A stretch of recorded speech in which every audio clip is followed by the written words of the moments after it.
at 45. That MIAA network shit wouldn't let us go live. Shout out MIAA. Bulldogs faithful, be sure to stop by the Arrington Bookstore on Mondays for Football Frenzy, where you will receive a 5% discount for every Bulldog touchdown, up to 20% off. Wow. 20% off. So that sweatshirt's only $150. Sweet. You know what's funny? What? Their best punter, number-wise, is their quarterback. Oh, they do that like boots punt, drop back. He has 71 yard long for his punt, and he's punted 2 less times than their punter, and he's only 4 yards under their punter. All right. Yeah. Football. MIAA. And he has 7 inside the 20. It's a fun fact. Yeah. We can use. They've also used 4 different punters this year. Well, hopefully we see a lot of them. Yeah. Make the punts a lot more interesting. For the Adrian College Sports Network this afternoon, a 1 o'clock kickoff between Adrian College. All right. We got 1 minute till blast off here, Laura.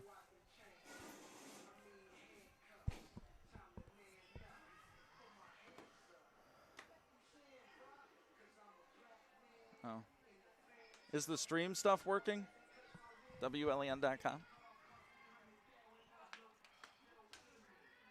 Again, Christmas miracle. All right, so I got 35 seconds till we're going. Yeah, start the open now. Please.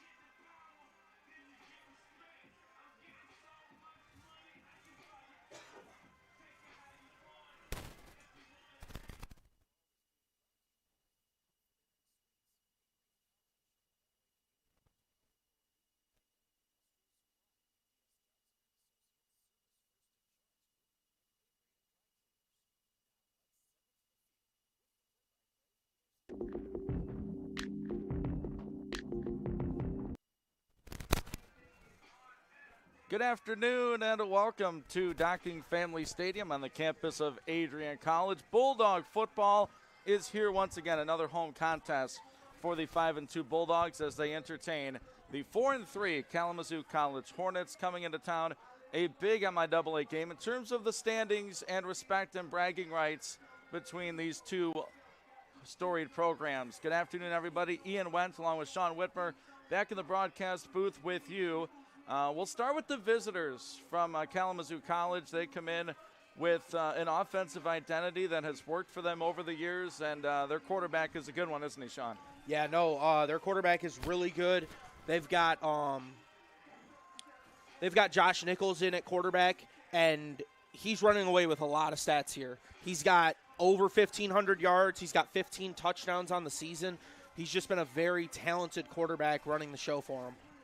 And looking at our starting lineup graphic, a beautiful display of facial hair for Josh Nichols today. And it's going to be up to that offensive line, Sean, to protect him because the Bulldogs want to rush the passer. And they found some guys to fill in on this team from last year's season, and a lot of new faces, but a lot of production on the outside. You got guys like Mike White. You have Darrell Washington and Randall Broom and Chris Jackson on the inside. But that offensive line for KZoo, they have to play a good game if they want a chance to beat the Bulldogs for 2 years in a row. Yeah, and prior to their win last year, the Bulldogs actually had a 3-game win streak against KZoo. So we're going to have to see if the KZoo can turn it into a win streak for them. Yeah, Travis Shumwell and Cody Wrigley, those tackles for KZoo, they're going to be up to a tough task here this afternoon. And let's look at the Adrian College defense now. We've talked about them for quite a bit, but really the guy that stirs the drink, so to speak, is a freshman linebacker. It is right in the middle. We have Trey Brueggemann. He has played middle linebacker. He's played safety. He's played running back. He ran Wildcat quarterback. He returns kickoffs. I believe he's the third or second string punter. I mean, this freshman is really having a great first year. Yeah, he is, and he reminds me a lot of that gadget player you see across college, the player that the coach just looks at and says, I need effort, and Brueggemann's willing to put that effort in no matter what he does. If he's on the field, he's going to push himself to be the best he can be every time. Talking with the head coach, Joe Palka, he says, we need to get pressure on the quarterback for Kalamazoo, and it's going to leave their corners on an island more often than not. We're looking at players like Quincy Dorsey, Kingston Blackman for the Bulldogs to really stand up and play a nice game defensively. Those guys out on the outside are going to have a difficult afternoon. I mean, potentially, right? These guys make plays, though. We got Quincy Dorsey, 2 interceptions this year. Kingston Blackman, teams just don't throw to him, it seems like. Yeah, no, Kingston's he's that prototypical lockdown guy. You know, we hear people say Revis Island. Kingston's that for the Bulldogs. He locks people down, he shuts them down, and he makes it a long day for that receiver that he's guarding. Now, you talk to Quincy Dorsey, 2 interceptions. One, 82 yards for 6. The other one, he tipped it up in the air, chased it down, and then got the interception. Give him a deflection and an interception for that one, as he played great on that play. All right, we look at the rest of our starting lineup. You have Ethan Layton, a youngster in the secondary. Chase Barbosa as well in that linebacker spot. Randall Broom is just you look up captain in the dictionary, and big number 93 is there for Adrian. It seems like he's been playing football here for 8 years. He's just been that impactful. Yeah, and he's that leader on and off the field. He'll come up to you, he'll grab you, make sure you're doing everything right. You come off to the sideline, if he's playing or not, he'll be the first person to talk to you and make sure you're seeing everything right on the D-line, and just make sure that the team is fired up and keeps things going. Now we're going to talk Adrian College offensive side of the football, and Sean, talking to Coach Joe Palka, there will be an appearance of the left-handed graduate transfer quarterback and a guy with a lot of Adrian connections, Jake Calbert. He's going to get the start at QB here this afternoon, and it's noticeable when he's not there, right? You know, Noah Heide came in and did a very good job. Jake just brings a different element, and I think Bulldog fans are happy to see him back. Jake brings that running element. 3 touchdowns away from 10 on the year. He's also 3 passing touchdowns away from 10 on the year. So he's that jack-of-all-trades quarterback. He'll be their leading rusher on some games. He'll be their, he'll drop back and throw it if he has to. But he's the X factor for this Bulldog offense. Quickly, the pass catchers for Coach Palka's offense. I say Coach Palka, I mean Tyler Palka, the OC. Jalen Wallace, the leading wide receiver by far. And really it's been tight end by committee, but the guy that stands out this year has been Ryan Brumley. Yeah, and Ryan Brumley's he's that big physical, prototypical guy you want playing tight end for you. He'll block if he has to, but he'll also run those quick chip routes, block someone real fast, get out, show his numbers to the quarterback, catch the ball, and get downfield. Look at the offensive line. This has been a lineup that's been juggled around. Isaiah Simon started the year at center. Due to injury, he had to move out to right guard, and Elliot Craker has really stepped into that role and done a good job for this offensive line. Nice to see Delano Anderson in the lineup. Those tackles, Bryce Keller, Matt Hall, that's kind of been a rotating spot for this football team due to some unfortunate injuries, but they need to create some running lanes today for a guy like Shandell Hardnett. Yeah, and the O-line has been very good at just plug and play. Next man up mentality every single game. All right, with that, we're going to join the Adrian College Bulldog Marching Band for the national anthem. Stay tuned.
broadcast booth with you, and we welcome you back to Docking Family Stadium.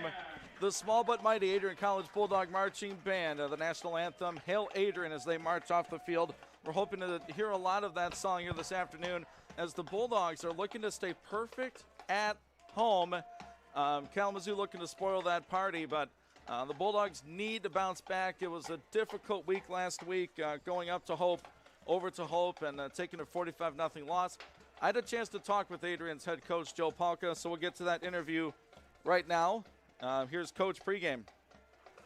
For the Adrian College Sports Network this afternoon, a 1 o'clock kickoff between Adrian College and Kalamazoo College. MIAA football, the 5-2 Bulldogs, coming back home where they've been very comfortable this season. Talked with their head coach, Joe Palka, coming off, we'll call it a tough loss to a top 20 team in Hope College. How do you think your team's going to bounce back? Talk about the week of practice. We've had a great week of practice. You know, kids are really still giving great effort. They continue to get better. You know, we're always trying to tweak and add new things, and I think they did a great job with that this week. So I'm excited. I think they're excited to be back home playing a home game, and they know this will be a highly contested game against two like teams, and we want to come out on top today and try to get to 6 wins. Yeah, 6 wins would be huge. Kalamazoo, I mean, their offense is their story, right? Very prolific passing attack. Could you talk about your defensive plan? Yeah, I mean, it's like anything else. Number one, stop the run, right? And then after you stop the run, our whole deal is we got to get pressure on the quarterback. We're going to have to move up front. We're going to have to blitz. We're going to play some man behind it. Not a lot of people play man against them. We may get beat once in a while, but we can't let him just continue to pick us apart all the way down the field. So, kind of a feast or famine approach today on defense a little bit. All right, throwing you a curveball, Coach. I'm seeing Jake Dress. Do you think he's going to go today? Yeah, Jake's going to get the start. He's practiced all week. We feel real good about where he's at, so it'll be good to have him back. All right, fantastic. Coach, you're busy. Thanks for the time. Yeah, thanks. I appreciate it, Ian. Take care. Again, that's Joe Palka with the Adrian College Bulldog football team. Another home game at Docking Stadium. The Bulldogs and the Hornets here on the Adrian College Sports Network. Kickoff moments away. And you heard it right there. We talked about it. Also, Jake Kalpert, the Bulldog starting QB, is dressed and ready to go, and they certainly missed him last week as Adrian getting set to come out and hit the field. And it's going to be like, what team are you going to get, right? I mean, you're on the wrong end of a lopsided score, but you come home and you're taking on a Kalamazoo team that record-wise you are better than, but on paper, last year you lost. Now, I get it. This is a brand-new football team, but Kalamazoo is coming in with confidence that they can beat this Adrian College team, but these Bulldogs are a different animal when they play here. Yeah, they are. And let's not forget that KZoo has struggled on the road. They only have one road win in 4 games this year, and that road win came against a team that hasn't won a game yet this year in non-conference play. So it's not like KZoo is this dominant force on the road. We'll see what they can do today, but the Bulldogs enter dominant at home, and KZoo enters a little bit rough on the road. And here they come out onto the field. Your Adrian College Bulldogs, the 2024 edition of the Bulldogs. And my goodness, what an absolutely picturesque day at Docking Family Stadium. 51 degrees, beautiful sunny skies. And here they come, and here they are. Cheerleaders and the band greet them on the field. Again, Ian Wentz, Sean Whitmer with you on the Adrian College Sports Network. Quite a few home games this year for the Bulldogs, and they have one more upcoming, the last game of the season, but they'd like to get there riding a 2-game win streak, right? I mean, Kalamazoo here, you go on the road to Trine, that's a rivalry game, that's big. That's in the windshield, right? We got to focus on what's in the vehicle right now. It's stopping Kalamazoo's prolific offense, passing attack, and I think if you're the Bulldogs offensively, you want to establish the running game. You know, I feel like last time we were at home, we played Calvin. The run game just didn't quite gel, and I'm looking to see the offensive line make a difference today, and guys like Shondell Hardnett and Tyson Hill doing things in the backfield. Yeah, and like you said, they struggled last time we were home with the run game. That might have something to do with Calvert leaving the game early. He leaves the game early. He's a big part of that run game. A lot of powers with the quarterback. Heidi comes in. He's not as prolific a runner, so it's more common that he's going to do a clean drop and throw or some play action and get some open looks. When Hardnett is the only guy that's a threat to run in the backfield, it makes it a lot harder for the Bulldogs to get their run game going forward. You said it. Coin toss here today.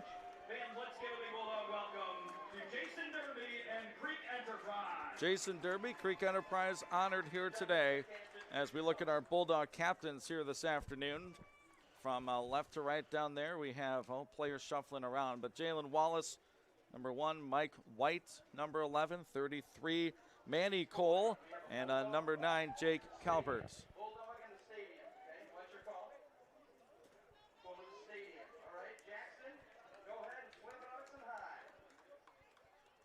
Let's see if Creek Enterprises can give us a coin toss win. And KZoo won the toss. The Bulldogs will get the football to begin this ball game. And it's going to be Jake Calvert back. It's been well over one full football game since we've seen Jake. But it's good to see him out here today. And, you know, I'm sure he's more disappointed than most Bulldog fans that he could not play last week against Hope. But here he is today. Chance to win 6 games in a season. I'm hoping to get it done here today. Yeah, a little bit of a rough game last week, as we've talked about, but that one's in the rear view now. Let's look forward, and KZoo is the next stop here on this bus. Let's see what the Bulldogs can do. Jake Krasaniak, the PA, telling you it's time to pump it up. And the fans and the team agrees. It is indeed time to pump it up.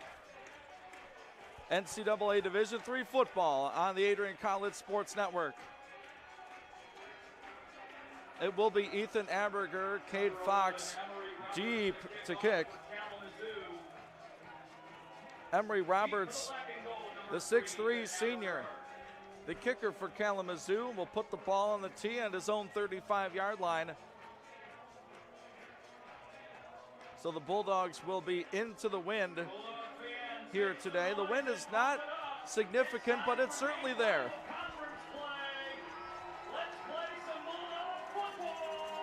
Dogs looking to move to 3-2 in the MIAA and stay perfect here at Docking Family Stadium.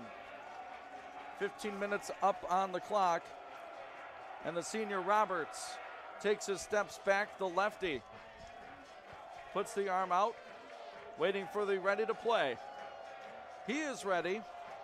I am ready. The officials are, and we're underway from Adrian College. It's a high spinning kick. Ethan Aberger catches it face mask high to the 10, 15, 20, blocking up to the 30, and that's where Aberger is tripped up, and that's where the Bulldogs will begin offensively here in this one.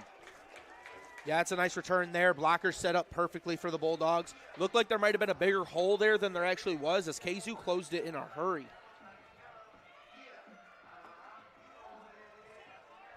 So as we mentioned, Jake Calvert out there in the backfield. He'll have Shondell Harnett, the junior transfer.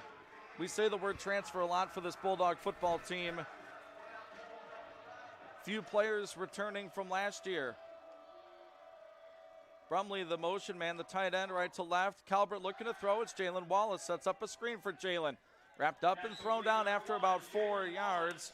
Kalamazoo's tackle for Raymond Cargill, the outside linebacker. And that's 4 yards there for Wallace. Coming into today, he was 9 away from 500.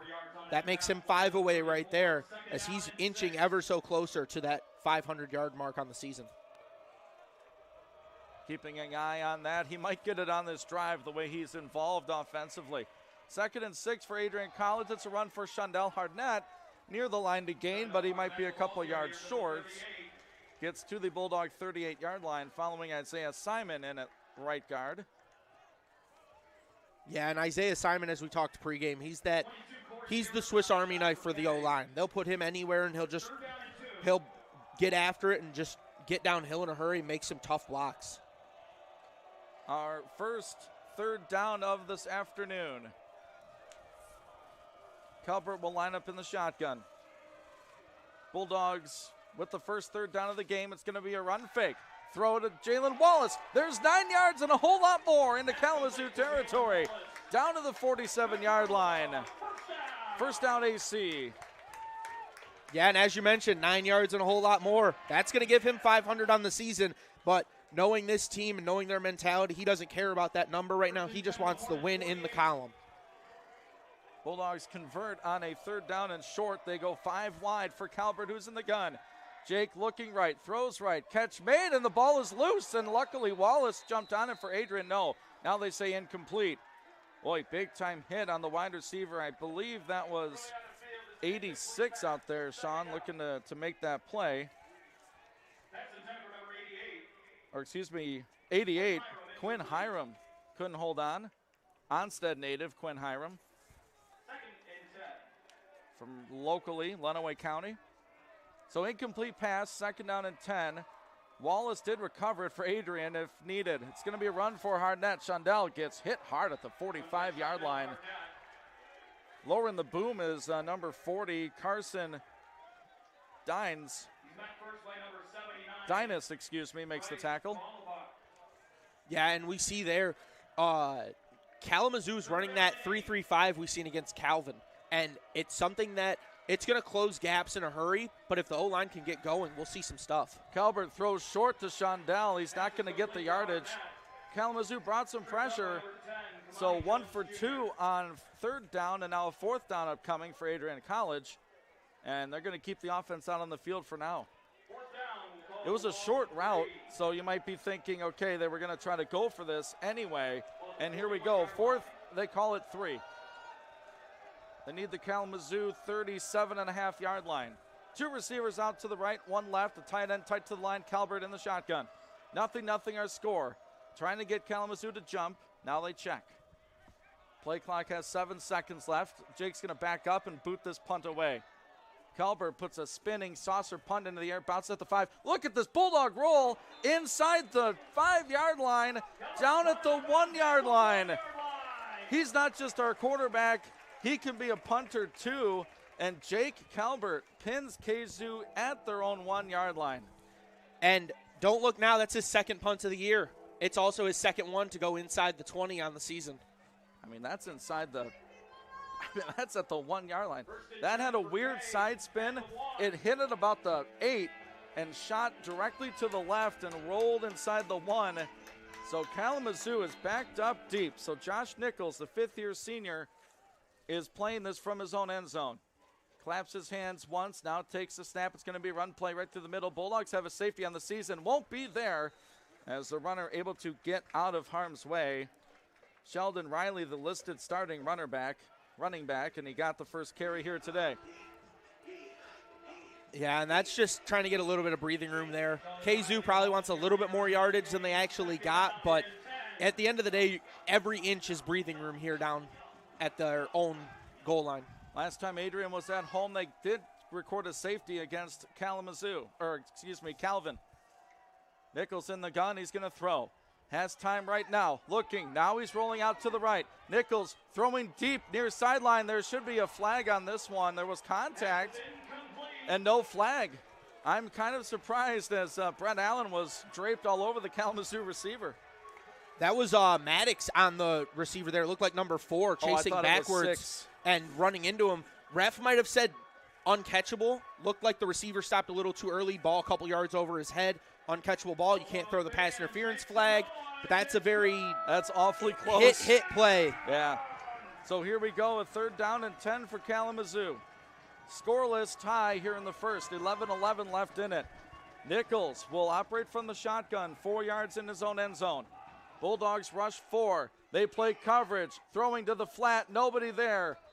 Darrell Washington and Randall Broom eventually got in on the play. Chris Jackson in the Kalamazoo backfield, so they will punt from their 1-yard line. We're talking about potential missed calls here and there. That's the game of football right there. Looks like Bulldogs want to see an intentional grounding call, but you can't argue if you're given calls, you can't argue to get calls at the same time. It was very close to, line of scrimmage number 1, out of the tackle box would be the discussion, and was there a receiver in the area. So the first punt of this game for Kalamazoo, Bulldogs bring pressure, but the punt is off. And it's going to bounce inside the Kalamazoo 45 and hit a player, and it will be downed as the ball comes to rest at the Kalamazoo 49-yard line. So a 3-and-out for the Kalamazoo offense, the 2nd time on the field for this Adrian College offense, who picked up a 1st down on their first drive and saw Jake Calvert's punt on a 4th and short. So here we go again. And I've mentioned that Kalamazoo runs a similar defensive scheme to Calvin. Well, it took the Bulldogs a little bit of time to get used to that defensive scheme and get things rolling. We'll see if it's the same story here, where it just takes them a little bit of time to get comfortable going against this 3-3-5 so that they can get things going in their way. Yeah, in that game against Calvin, they put up 30 points. 2 of those went to the defense on a safety. But here we go. 1st and 10, Adrian College. They scrimmage from the 41-yard line. Bottom half of the scoreboard not working here at Docking Stadium. So we're going to have to use the old chain gang across the way. 0-0 the score, 10:54 here in the first quarter. Calvert from the pistol. It's Trey Brueggemann in the backfield. Here goes Trey. Look at Trey run. Room to the 35. Gets to the edge. Needs a block. There goes Brueggemann inside the 20. Still on his feet inside the 10-yard line. Trey Brueggemann. This kid can certainly do it all. Yeah, and I mean, that's what we've talked about. That's been the story of the year. Brueggemann, what can he do? The bigger question is, what can't he do? He does everything for this team. That's a big run there for Trey Brueggemann.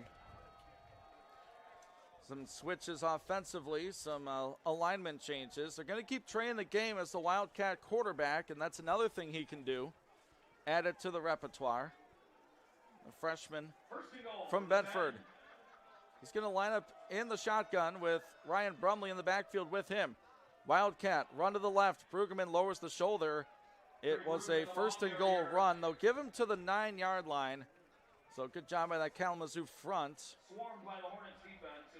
Second down and goal. And that last run there by Brueggemann was his longest on the year.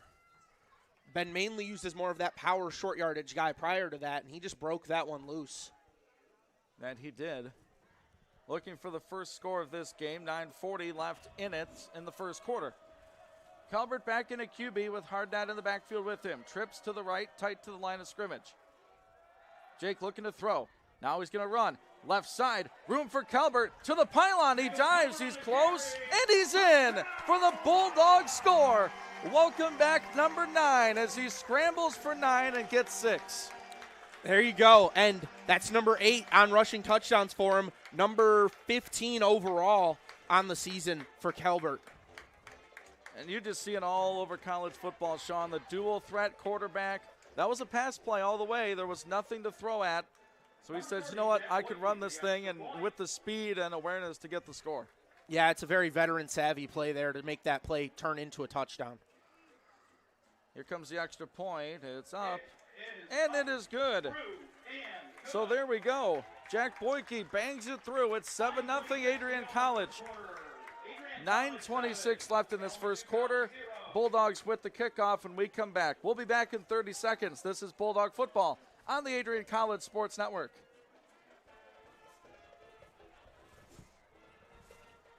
Can you turn my input audio up a little bit? Like hearing you? Our levels are the same. Me hearing you. Oh, yeah, okay. All right. That's much better. I can hear myself now, too. I couldn't hear. Gotcha. I could hear you quietly. I couldn't hear myself at all. Sure, go ahead.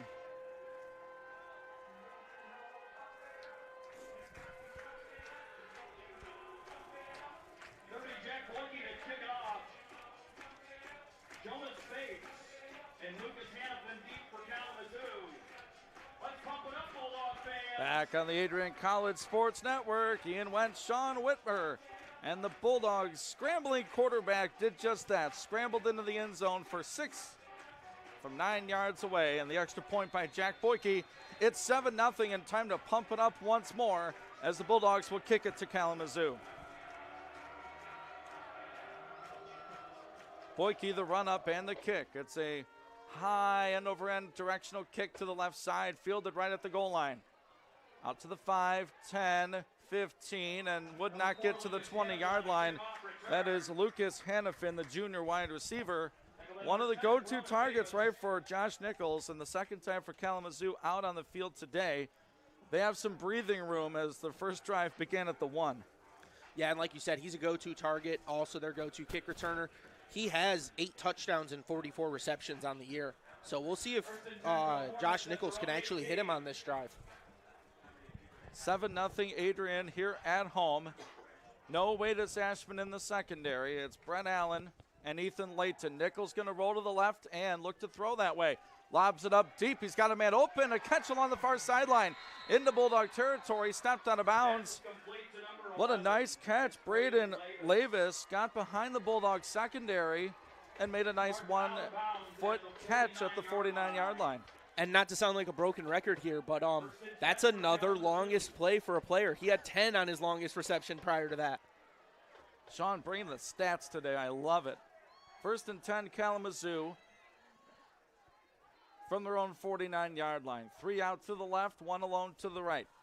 Nichols, he's going to throw to the left, set up a screen, a bouncing ball, incomplete, off the receiver's hands. Looking for number 4, Hannafin. Yeah, and that's a timing throw there. The quarterback's got to get that right into the numbers, maybe lead him a little bit out in front to get his legs churning that way. But on those screen passes, it's all timing. They send 2 to the right, 1 out to the left. Bulldogs rush 4.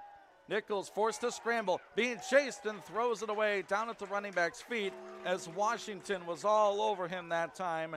Pass incomplete going for Sheldon Riley. Yeah, and I don't really see much room there, even if that pass is completed, maybe gets a yard out of that. That was just a completion percentage pass there, or he was trying to dirt that all day. Just, I don't want to get sacked. I don't want to throw a pick. Let's just throw this one into the dirt. Nichols has been under pressure here today. It's a 3rd and 10 for the Hornets. 0 for 1 this afternoon. They need the Bulldog 41. Nichols steps up into the pocket, throws middle. It's off a receiver's hands and incomplete. Off the hands of Jonas Spates, and Bulldogs' Coronas Davis could have had a pick on the back end of that play. But nonetheless, Kalamazoo will punt for the 2nd time in this 1st quarter. Yeah, and he looks to be kind of upset about not getting that interception there. It was not as close as maybe he thinks on the field. A couple yards ahead of him. There was nothing he could really do there, but I understand the feeling of wanting that turnover. So not to be hypercritical, but Nichols has thrown a few passes high, and they're just going off receivers' hands. I mean, he's certainly feeling pressure from the Bulldog front. Here's another punt, and it's nearly blocked, but getting off a good one. Fielded at the 19 and fumbled by Aberger, and the ball still loose at the 20. Both teams scramble. It looks like Adrian got on top of it. Boy, that's lucky. And Sean, today it's pretty obvious on the telecast, but if you're listening at home, hardly any clouds today, and that sun is in Aberger's face. But coaches, and he will say no excuse, but lucky to fall back on it. Bulldog football. Yeah, and Aberger, it's not like it's his first game out there returning punts. He's returned punts all year for them. That's one where he's looking up, sun gets in his eyes, so he checks downfield to see if he should return it, and when he looks back up, that ball is already in his chest. Got to keep your eyes on the ball all the way through that one. So the Bulldogs' 3rd possession this afternoon. 9 plays, 70 yards for the offense, and 6 points. Calvert takes the shotgun snap. Jake's going to throw middle, caught by Cade Fox. Up over the 25-yard line. Oh, that's a tight window throw for Calvert. Nice rhythm throw, though. He's simply 1-2 and looking for that quick, easy throw. Looks like Fox tweaked his ankle coming off the field. We'll take probably a play off. 3 wide receivers to the right, a tight end tight to the line on the left. It's going to be a run play. Here's Tyson Hill. Hill lowers the boom up over the 30 to the 31-yard line. 1st down for the freshman from Chelsea. Yeah, and that's the type of run you want to see. That's a get in your face. I'm better than you. I'm just going to hit you. No need to make you miss. Kind of a low center of gravity runner. Tyson Hill, 5'7". Hardnett, the starting tailback, is 5'9", but Hill outweighs Hardnett, at least at the beginning of the season. Here's Hill again, right side, and he's not going to get much. Defensive play for Kalamazoo's 41. Adam Stapleton fought the block and made the tackle. Good work by the KZoo defender. Yeah, this defense has been really good this year at just trying to come up and make hits. That's all they want to do is just make those quick hits in the run game. 3-3-5, you're going to have 5 DBs on the field, so those DBs have to be willing to play the run aggressively. 3 receivers left, screen pass out to Ethan Aberger. Aberger can't make a man miss. An open field tackle and a beautiful one. That's 31 Jackson Mitchell flying up from his safety spot. 6'3", 200-pound safety. That's a big safety out there. That's a linebacker for most teams, and that's what allows this team to run the 3-3-5. When you have big safeties that are able to move, able to cover, but can also come up and play that linebacker role, blitz, that sort of thing, that's a big deal for a 3-3-5 defense. Bulldogs looking at a third down, 1 for 2 today. They need 9 yards, 6.5 to go in the first. 7-0 AC. Calvert from the gun, takes the snap from Kraker. Looking deep middle, there's Aberger, he's got the ball. He's gonna be in a foot race. 20, 15, 10, 5, touchdown. Touchdown Adrian College. 63 yards. Calvert to Aberger. And I know I've been a big harper on stats so far today, but how about the first touchdown on the year for Ethan Aberger? He's going to find the end zone early in this game. And look, he started that drive with a muffed punt that his team was able to get on top of. Calvert not only converts the third down, completes the pass and gets the score. 13-0, and here comes Boyke for the extra point. The snap is good, the hold is good, and the kick is up, and it is good. And right now, 6:13 here in the first quarter. It's 14-0 Adrian College. We'll keep it right here, and the big point on that play, Sean, I give a lot of credit to Calvert and Aberger, but the Kalamazoo defender, the safety right there, I don't know if he tripped or fell or was influenced by something, but he fell down. Aberger got around him and was able to scamper for the score. Sometimes on turf fields like this, especially the one at Docking Stadium, it's a fantastic field and it's awesome to play on, but sometimes you just lose your footing a little bit and you just skim right off the top of that turf. 14-0 our score, 6:13 left in this first quarter. This is the start Adrian needed. Held off the score sheet last week at Hope, and now they're up here 14-0. And Kalamazoo coming into this game feeling somewhat confident, right, in their ability to hang with MIAA teams. They have lost 3 in a row, but last week at Albion, they lose 28-23. This kick will not be returnable as Boyke sends it over the Kalamazoo return man's head. So now the Hornets come out and they're in a hole 14-0. You think, well, you make a team throw the football when they don't want to, and if there's a team in this league that wants to throw the football, it's the Hornets. Yeah, I mean, being down 14-0 for the Hornets, it's not a good spot to be in because you're still down. But if there's any team that can thrive in this position, it is the Hornets, with Nichols having such a successful season this year. And a wonderful Kalamazoo career, averaging 258 through the air, 258 yards per game for the Kalamazoo passing attack. They need help here. They're going to try a run play left side. Stretched out by the Bulldog front, tackled after a short gain. Randall Broom over there, along with a host of Bulldog linebackers. Maddox Woods. And we got Maddox Woods, number 4, the veteran of that Bulldog linebacking core, and he's a sophomore. Chase Barbosa and Trey Brueggemann are both freshmen. Here's the swing out pass. Look at that pursuit by Ethan Layton. Makes the tackle after a short gain, if any gain.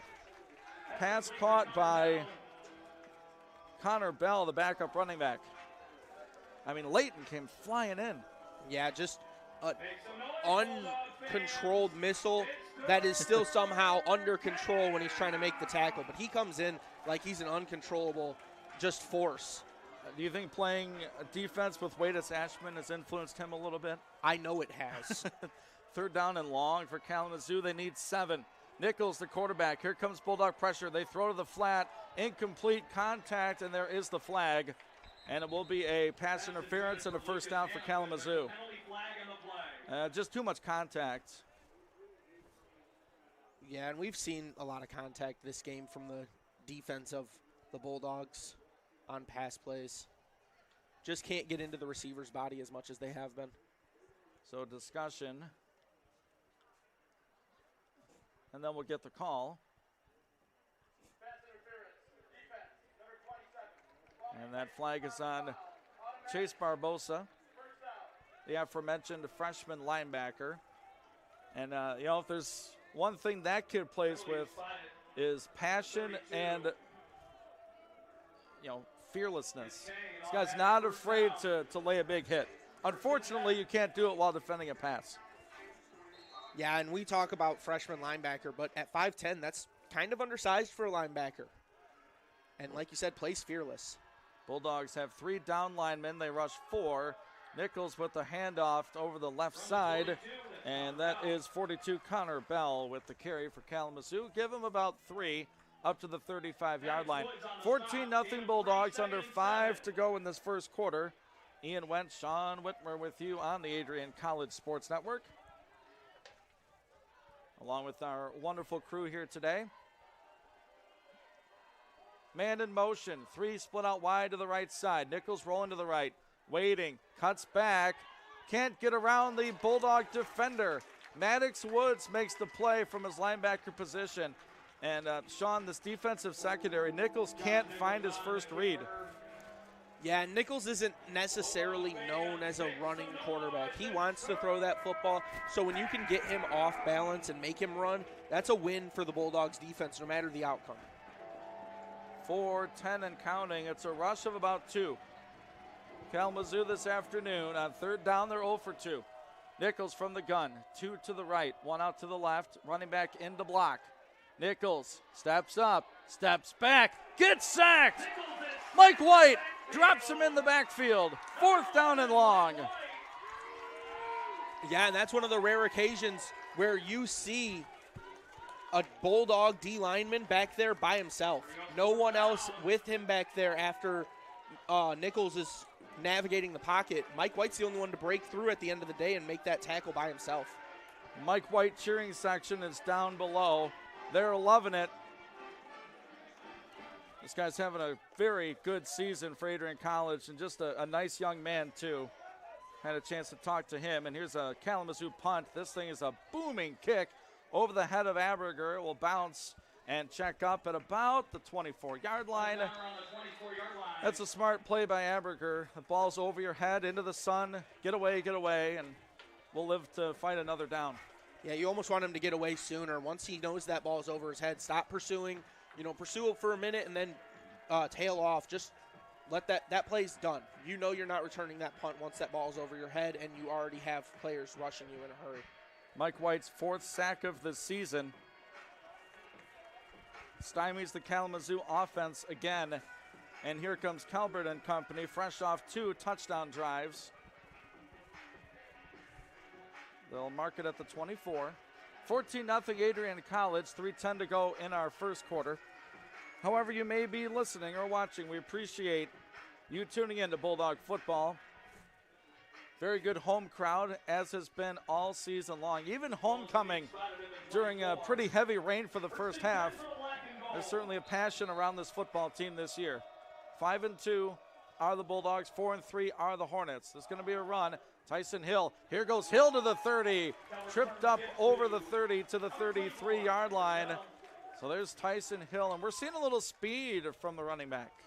Yeah, we are, and you talked earlier about that low center of gravity. If you're Kalamazoo, that's how you have to tackle a guy like that. A lot of people call it ankle biting, but you just have to dive in low and just take out his center of gravity. 2nd down and 1 for Adrian College. 2 receivers split to a side. It's going to be a run to the middle. Here's Hill. Hill gets a first down, following Isaiah Simon, Elliott Craker through the middle. So first down for Adrian College. And look, Sean, maybe you've seen film or heard about the greatest running back in school history, Emmanuel Stewart. He was about 5'6", maybe 5'5", depending on the day. But at Adrian College, great. You don't need to be large or tall in stature to be an effective running back. No, you don't. And smaller running backs have a lot more success for a lot of different reasons. So 1st and 10 for AC at the 37. Here's another one for the aforementioned running back. Gets to the 40-yard line. So this drive belonging to Tyson Hill. Shout out Chelsea up to the 40-yard line. That's what you want, right, Sean? And they struggled a little bit against Calvin with that 3-man front, right? We talked about the 3 across the front, 3 linebackers and 5 in the secondary. they're begging you to run the football, and you have to find a way to block it. And the Bulldogs want to run the football at the end of the day. That's what they've been so successful at this year. So same formation, 2 split out to a side. Calbert's going to run fake, throw to the flat, too far out of the reach of Cade Fox. Good to see him in the ball game. Nearest in coverage was number 5, Ronnie Spencer, but there was pressure in Calbert's face right away. Yeah, and we talked about that 3 front and then 3 linebackers. The reason teams will go to that is it allows a lot more exotic blitz packages for your defense. You know that you're going to be sending those 3, but where's that 4th rusher going to come from? Well, there's 5 different spots on the field now that you can send that 4th rusher from. Bulldogs are 2 for 3 on 3rd down. They scored a touchdown last time. Jake looks left side. Pass caught by Wallace. Wallace makes a dance, dives ahead. He's close. I think he got it. He did. First down, AC. Jalen Wallace increasing his yardage total as he eclipsed 500 on the game's first drive. Good catch and run. Bulldogs are now 3 for 4 on 3rd down. Yeah, and that's what you have to do. You're on 3rd down a little bit longer than you'd like. Just find your number 1 wide receiver. Hit him, let him make a play. And he didn't gain a lot of yards after the catch there, but he's smart enough to know that he has the first down, so let me just get down before I make a mistake. Ben Kolaski in it wide out with Aberger on the left side. Jalen Wallace alone to the right. Trey Brueggemann lines up in the pistol, standing behind his quarterback, Calvert. Gives to Brueggemann. Trey lowers the boom up over the 50. Will not be denied, as that's a hard-earned 5 yards. And that's something the Bulldogs love to do on offense. They love to do those quick jet fake. It's that fake jet touch pass that we see a lot, and it leads to a lot of open room because the defense is expecting that jet touch pass every time. That's what you have to bite on because that's the explosive play, and then we'll adjust if there's anything on the back end. They haven't thrown the jet touch yet today. And the nice thing about that pistol formation behind the quarterback, you don't know which way he's going to at least initially start with the football, right? If you got a guy lined up on your right, well, he's got to start to the left. Even if he does cut back, you know where he's starting. It just adds a different wrinkle. We're going to end our first quarter with the score, 14-0. Adrian College will go to the second. Bulldogs driving and leading. Ian Wentz, Sean Whitmer on the Adrian College Sports Network. We'll be back in 30 seconds.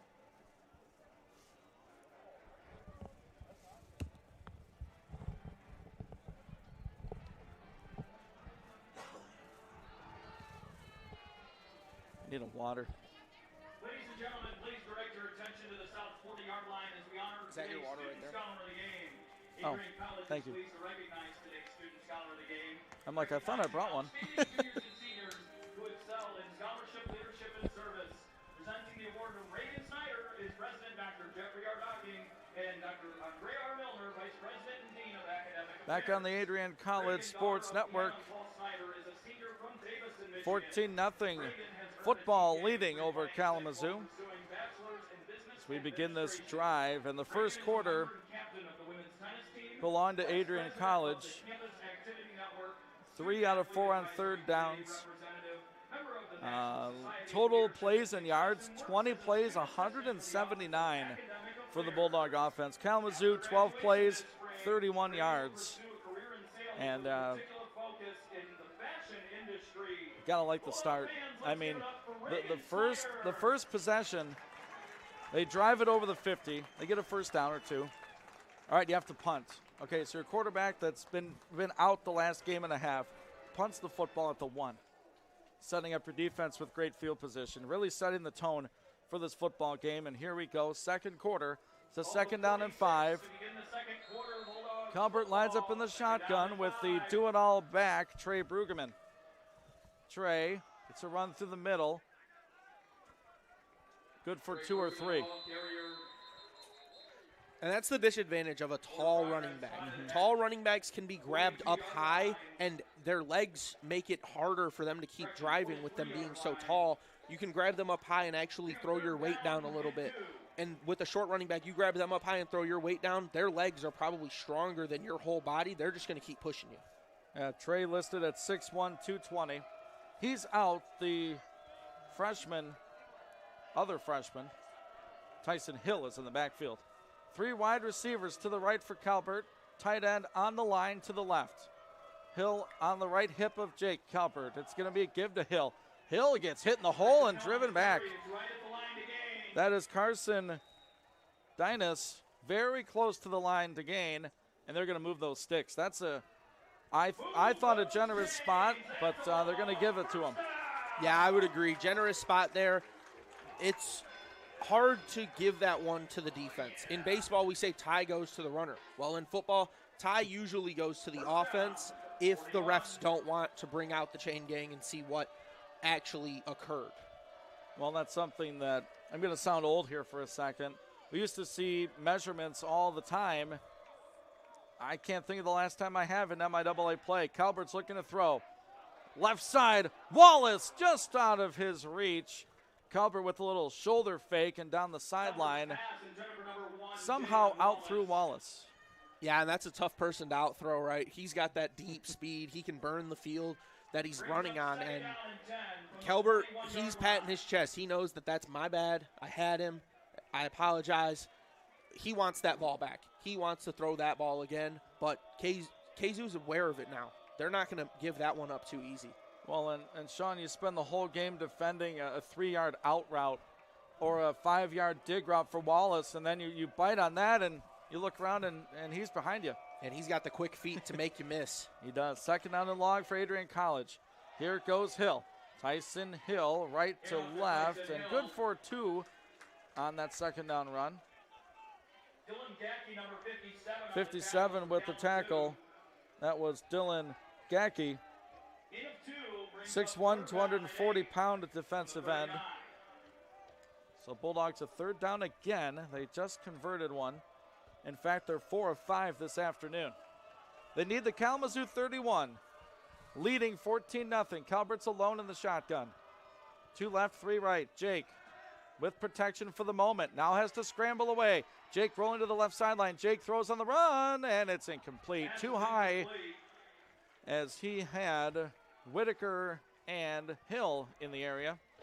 You have to think at this part of the field, instead of going for the first down, maybe the offense should have went for 5 or 7 yards. Just pick up enough to where the 4th down is manageable. You can go for it if you'd like.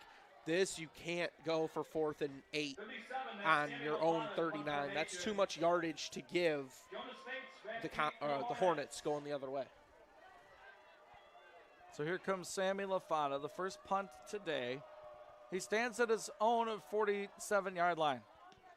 Sammy, little sand wedge shot. It's going to bounce at the 10 and stop right there. Closer to the 8 or the 9. I'm sure Lafata is sort of critical of himself, but that's a punt inside the 20. Kalamazoo 90 yards away. Yeah, and we talked last home game. Sammy Lafata was in the conversation for player of the game in the last home game. He was. That's going to be his first punt of the evening, and it's a good one. So we'll see if he can be in that conversation again today. But I think the Bulldogs hope not, because the more they see him, the closer this game will be. Well, and if I'm Jake Calbert, I'd say, look, man, I put it out the 1. What are you doing punting it to the 10? I'm your quarterback. I hope they say that jokingly.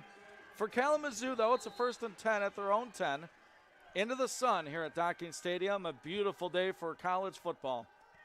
It's going to be a run fake. Nichols pressured and sacked. Randall Broom got him. Darrell Washington influenced things, but he's sacked back at the 3-yard line.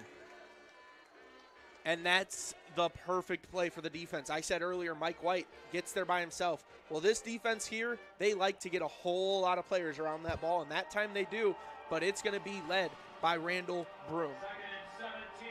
All right, 7-yard loss, and now it is Nichols from his own end zone again, right in front of that Bulldog marching band in the north end zone. 14-0 Bulldogs, early second quarter. Dogs show 3 across the front. They're going to bring 4. Nichols rolling to the right, throwing deep, and it's out of play, incomplete. Sean, this Bulldog defense, they're rushing 4 and getting home more often than not. Yeah, and that's their philosophy. We're going to throw stunts at you, but we're still only going to throw 4 people. As an offensive lineman, when the defensive line throws a stunt at you and their outside guys now rushing inside, their inside guys now rushing outside, that makes your whole communication prior to the play just all messed up, all confused. Kalamazoo today 0 for 3 on 3rd down. They need 17. Nichols will operate from his shotgun in his own end zone. Nichols looking middle. throws, caught, hit. Might be a half yard short depending on the spot. Nice grab. That's number 12, Andrew Durbin,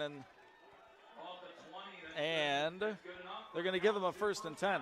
Gosh, that's right at the spot. Tough play to give up for Adrian's defense. Yeah, and we see Nichols there. I mean, he's the star that they've kind of tried to slow down, but he's got that sidearm motion on his throws. A lot of movement, a little too much as a left tackle. Moved a little too early. That's Cody Wrigley, 6'1", 295 senior. And look, Sean, I don't blame him for wanting to get a head start on these Adrian pass rushers. But I'll give KZU credit. That last play, they needed 17, gave Nichols just enough time to find his receiver. Yeah, like you said, needed 17, probably got 17 and a third on the Yes. play. So Nichols alone in the gun. Now they send a man into the backfield. He's going to look right, throw back left, tight end screen, caught at the 15, dropped right there. Brett Allen with the stop, playing today for Wadis Ashman, at least in the first half. Yeah, and Brett earned his name last year playing on special teams. That's what he's done a lot this year as well. He's that type of player that he wants to come up and he wants to hit you. He wants to hit you straight in your teeth, and he doesn't care what it's going to do to his own body. That time he makes the smart play, goes low on the bigger player and brings him down. So it's a 2nd down and 12 for the Hornets from their own 18. Bulldogs bring pressure. Nichols hit as he throws. Got a man, caught at the 38-yard line and up to the 45. And Nichols is up and okay. Mike White laid a big hit on the Kalamazoo quarterback, but he stood in there and made a play for a 1st and 10. Yeah, and that's a great job by Nichols, just making sure he stands in and he makes a clean throw to his wide receiver and lets his wide receiver make the play. Josh Nichols today, 40% completion percentage, 80 yards. Bulldogs show pressure. 1st and 10, KZU at the 47. Nichols throws into the flat, caught by Hannafin, grabbed by Layton, dropped right there. Good for a yard, maybe 2 to the left edge. Yeah, that's another one of those quick throws that we've seen from the Kalamazoo offense. Just trying to keep Nichols in rhythm, not trying to throw him off, and just keep things going forward. That's all we have to do. Kalamazoo switching up formations. 9.5 to go, first half, 14-0 Adrian. The quarterback Nichols, hands off through the middle, got through a hit of Brueggemann, down to the Bulldog 47-yard line, and Sheldon Riley with the rush. There's a penalty flag on the play. And a late marker right at the line of scrimmage.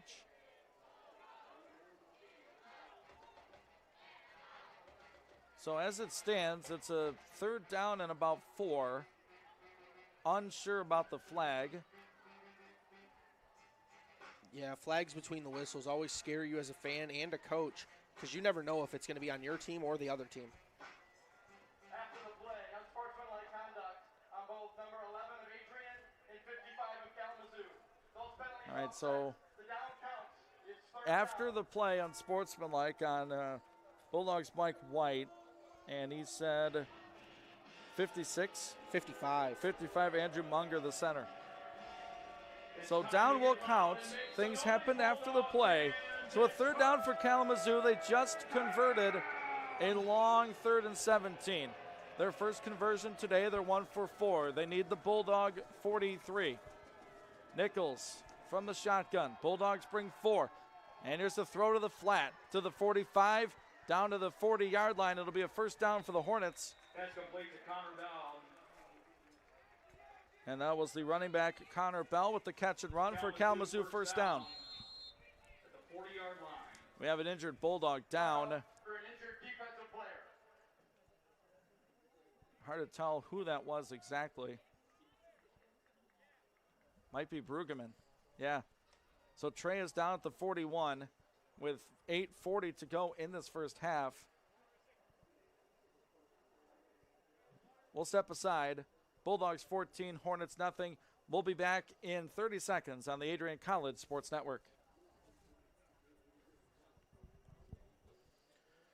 Fox was being worked on the sideline, Yeah, okay. testing out his ankle. He waits till I go to commercial. relationship with coaches and teams and learn more from people instead of trying to teach myself something. Got an opportunity to expand my knowledge of sports, hone in on my skills as a broadcaster, and learn about equipment in different ways. You get more of a connection with professors as well. Providing opportunities, growing leadership. The Adrian College Media Production House. Thanks for tuning in. Welcome back to the Adrian College Sports Network. Ian Wentz, Sean Whitmer. It's a 14-0 Bulldog lead. Trey Brueggemann got up as soon as we went to break, so hopefully Trey is all right. First and 10, Kalamazoo from their own, the Bulldog 40, I should say. It's a run for Bell. He's going to be stopped at about the 37-yard line. Looks like Brueggemann's going to be coming back in after one play. Of course, when you get injured, you have to come off for one play at least, and he's going to come right back in. Maybe he's just catching his breath. Dude plays offense and defense. And then special teams on top of it. Yeah, special teams too. So here we are, 8:04 left in this half. It's a run of 4 for Bell.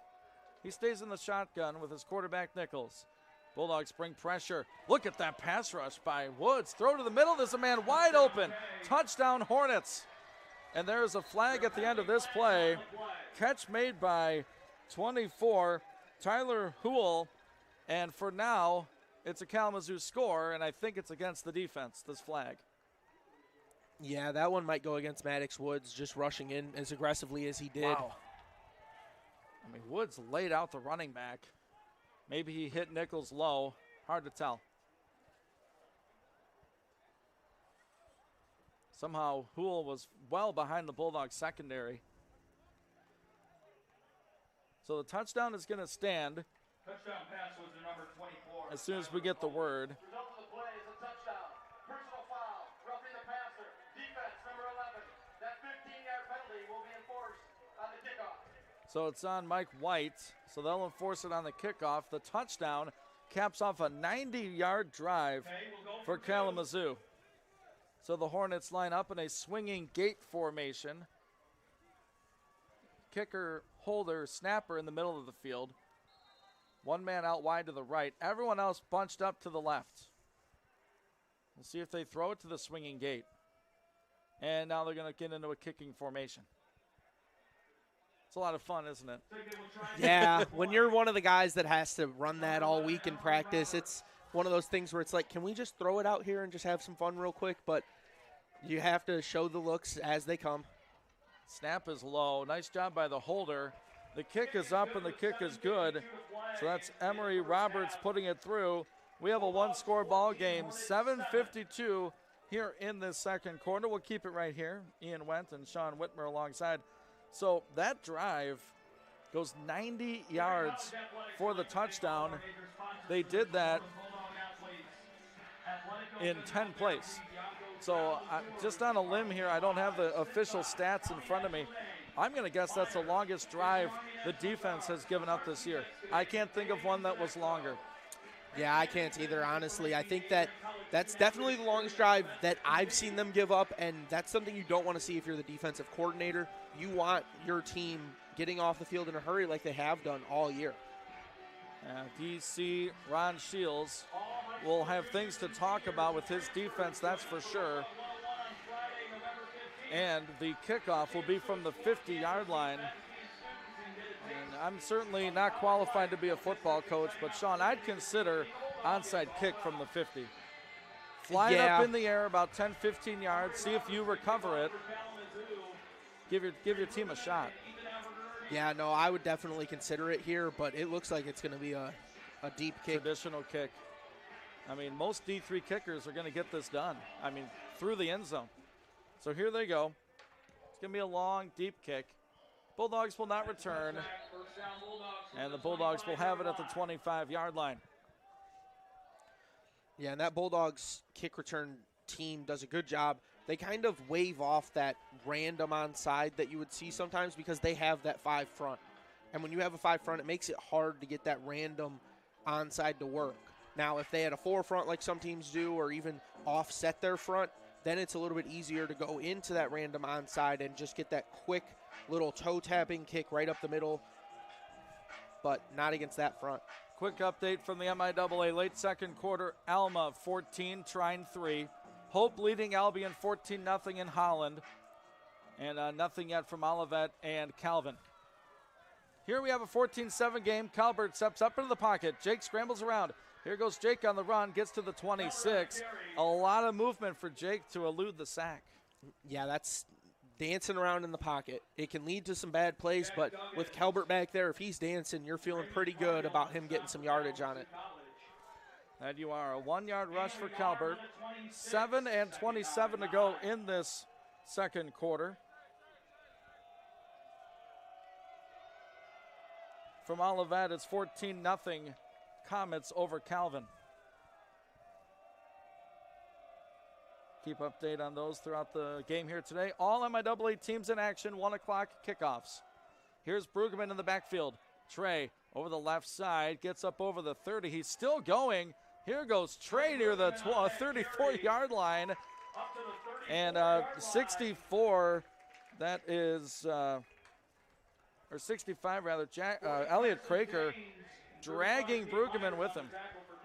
Yeah, and you have to be careful on those because that can always be thrown as a flag because you're not supposed to be able to pull a player. You can push a player all you want, but you can't pull a player on your team for extra yardage. Yeah, I have seen that called before. I think it was an Adrian touchdown that got called back. Regardless, it's a third down for Adrian. Big play here for Kalamazoo defensively. Aberger, the motion man. It's going to be a run through the middle for Hill. Hill needs the 35, and he got the 36. I mean, he's getting that yard and a half, and then bang, there's the Kalamazoo linebacker. Yeah, these linebackers come up, they play free, and they like to hit hard. You can tell just how eager they are to hit every single play. Bryce Keller, the sophomore left tackle, 6'4", 325. That's what you need in this MIAA. Following him, Delano Anderson, 5'10", 358. And Calvert's going to throw. He's got Wallace. Wallace at the 45, and that's going to be about a 10-yard gain for Wallace, the team's leading receiver, for a Bulldog first down. Yeah, and you talked about that big O-line that they have there, that 1 yard in a cloud of dust. It's always led by that O-line.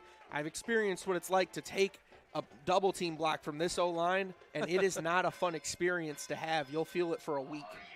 They chased you up into the broadcast booth. Yeah, they did. Yeah. We're safe up here, Sean. It's okay. It's a 1st and 10 for Adrian. Calvert's going to run fake. He's going to keep it. There's no blocking there, and Jake's going to go down right near the line of scrimmage. Swarmed over by the Hornets defense. Yeah, and that looked like a read option on that play. Calvert has that opportunity to hand it inside to the running back, but he's going to keep that one. Looked like it was the right read off the jump, but in a 3-3-5, it's hard to run a read option against that defense. Second down and long for Adrian College. Calvert's going to line up in the gun. 2 receivers left, 1 right. Bulldogs up by 7. Gives, middle, hit, taken down after a short run. That's Shondell Hardnett back in the ball game. 41 led the charge. That's Adam Stapleton. Gains 2 to the 48-yard line, brings up third down and 8 yards to go. And Dynas for Kalamazoo has to be careful. He's finishing those plays a little bit aggressive. If these refs want to call that, they can. He jolted his arm down on that last play and then pushed up with it, using the player as leverage to get up. That's a flag a lot of times if the ref catches it. Dogs today on third down, 5 out of 7. They need 8. Calvert gets the blocking, throws middle. There's Aberger. First down and more inside the Kalamazoo 35-yard line. Good block inside. Shondell Hardnett took the blitzer, and Calvert found his target. Yeah, and Aberger does a great job there. Once he knows he's open, he's not going to keep running and just hope that ball finds him. He's going to turn, and he's going to show the numbers to Calvert on that throw. Another conversion on third down. One of the many struggles from last week at Hope were third downs. Not the case today. 6 out of 8 for the black and gold. 3:19 to go in this first half. It is 14-7 AC. And we have a timeout on the field. Adrian takes it. So we'll take one as well. With about 3 minutes to go in this first half, the Bulldogs on top with the ball, looking for more. We'll be back in 30 on the Adrian College Sports Network. Bulldog fans, connect with Adrian College TV on social media to be updated when we're broadcasting live, to see highlights, plays of the week, and much more. Adrian College Television is on Facebook, Instagram, and Twitter. ACTV's handle is at Adrian College TV on every form of social media. Thank you for tuning in and subscribing to the home of the Bulldogs, Adrian College TV.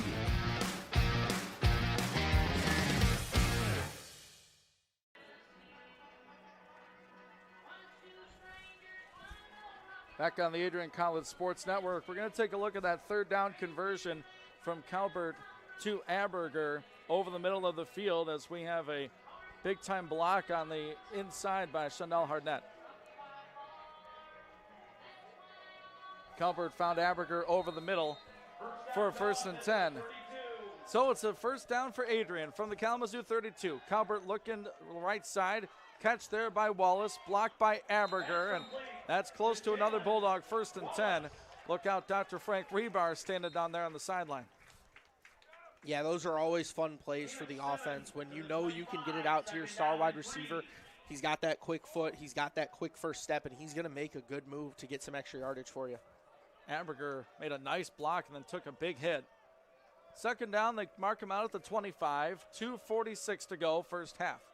Calbert, the grad transfer QB, looks over the Kalamazoo defense. They show pressure. Now they back out. 10 on the play clock. They rush 3. Calbert with time. Throws middle. Tough catch. Aberger not to the line of scrimmage. The tackle again by 41. That's Adam Stapleton. So another third down for AC. Those are plays that fans are going to sit at home pulling their hair out saying, just get past the sticks. We're so close. But that's not the route. The route is to run it short on purpose to get that dump off and turn it upfield. But Kalamazoo does a good job closing. Might have been anticipating a blitz right there. Kalamazoo, you drop 8. Not a lot of places to go with the football. So they're looking at a 3rd and 2. Hardnett is the running back. 3 receivers out to the left. And before that play, we'll get the 2-minute timeout. We'll take a break with them. We'll be back in 30 seconds. Bulldogs 14, Hornets 7 on the Adrian College Sports Network.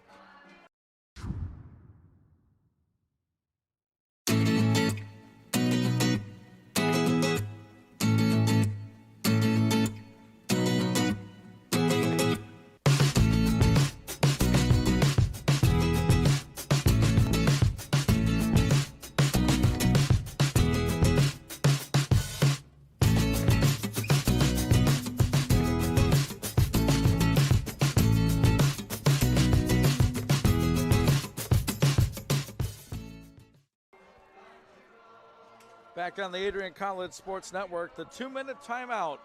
A new addition to college football this year. Ian Went and Sean Whitmer at Docking Family Stadium. Kapnick Field, 2 minutes to go before halftime.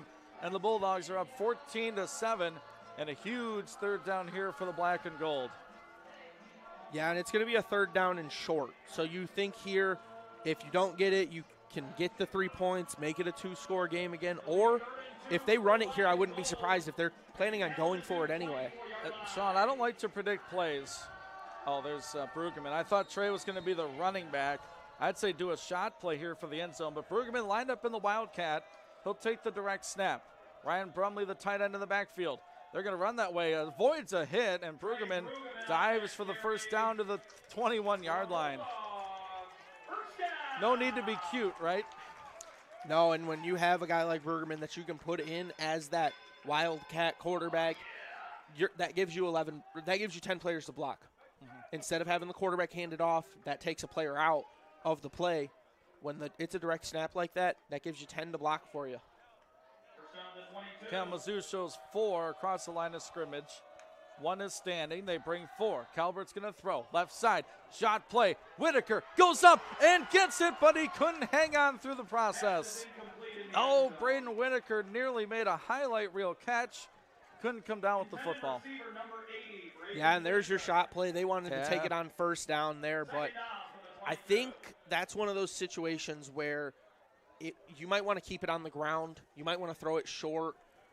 It's just a tough situation to be in at this yard line.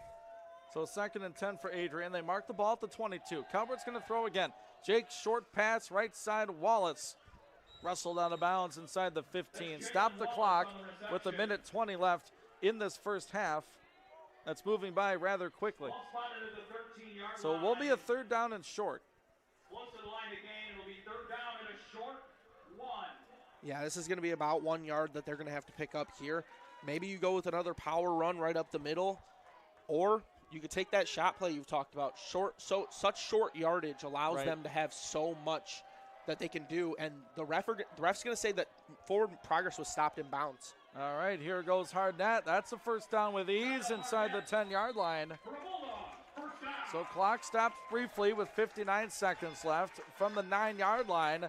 Nice block by Drew Calvert, Jake's younger brother. 83, the tight end. He's, I think there's a typo in the program. He is not 5'9", 191. No, he's much bigger than that, and he plays much bigger than that as well. I know the camera adds 10 pounds. Here's Calvert throwing for the end zone. Wallace, what a grab. Did he get a foot in? He did. Touchdown, Adrian College, Jalen Wallace. And that's how you find your star player in the end zone. Just give him an opportunity, and he'll take full advantage of it. Calvert saw the one-on-one for number 1, and that's a disaster for Kalamazoo most of the time. Yeah, that's just a simple fade route. That's a what we call a 9 or a simple, I'm just going to beat you off the line. If you beat me off the line, then it's going to be a quick dump pass. If not, then that's when we see Calvert most likely run on that play, but Wallace beats him. Back shoulder throw by Calvert is perfect. Jalen Wallace with another touchdown on the season. The extra point placed by Mark Lopez. Extra point by Boyke. And we'll keep it right here. 39 seconds left in our first half. A quick check around the MIAA. Late second quarter, Alma leading Trine 21-3. Over in Hope, it's the Flying Dutchman all over Albion 21-0 as Hope is on the way to a conference title. And for Olivet hosting Calvin today, it is currently 14-3 Olivet. Calvin looking for conference win number 1. You know what time it is, Bulldog fans? So we'll have a kickoff here with 39 seconds left in this first half. 21-7, another touchdown pass for Jake Calvert this afternoon. Jake today 13 of 18, 160 yards and 2 touchdowns. And it's time to pump it up at Docking Stadium. Jack Boyke will send it off.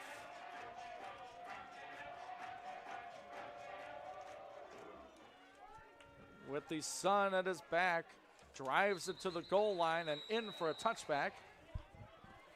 Now the Hornets with 39 seconds left and all 3 timeouts will look to push the ball. Last time they had it, Sean, they went 90 yards and found the end zone. Yeah, and that last drive was really done well by the passing attack for Kalamazoo, mainly led by their quarterback Nichols on that passing attack. He's such a good leader, only 2 interceptions on the year, and he's well into this game now. He's going to be very confident, and he's going to keep trying to throw them into this game. Last Kalamazoo drive was 10 plays, 90 yards. The last Bulldog drive was 14 plays, 75 yards. Took 7 minutes and 13 seconds. Nichols with time, throws right side. Coming back to make the catch at the 32-yard line is Hannafin. Hannafin grabbed and finally tackled by the Bulldogs secondary. We got whistles and all sorts of commotion. I believe there might be a timeout called. I don't see a flag, and that's the reason. Kalamazoo calls a timeout with 28 seconds left in this first half. Yeah, and they're just trying to save time here and get things going. 28 seconds left. That's not the first play you want. You want either get out of bounds in a hurry or breakaway play. Hannafin was trying to make a breakaway play, but sometimes you just have to lower your pride a little bit and take that out of bounds. Just looking at total yardage for the visitors from Kalamazoo, 23 plays, 133 yards. And the Bulldogs, on the other hand, today, 39 offensive plays, 261 yards. Dogs averaging just about 7 yards per play.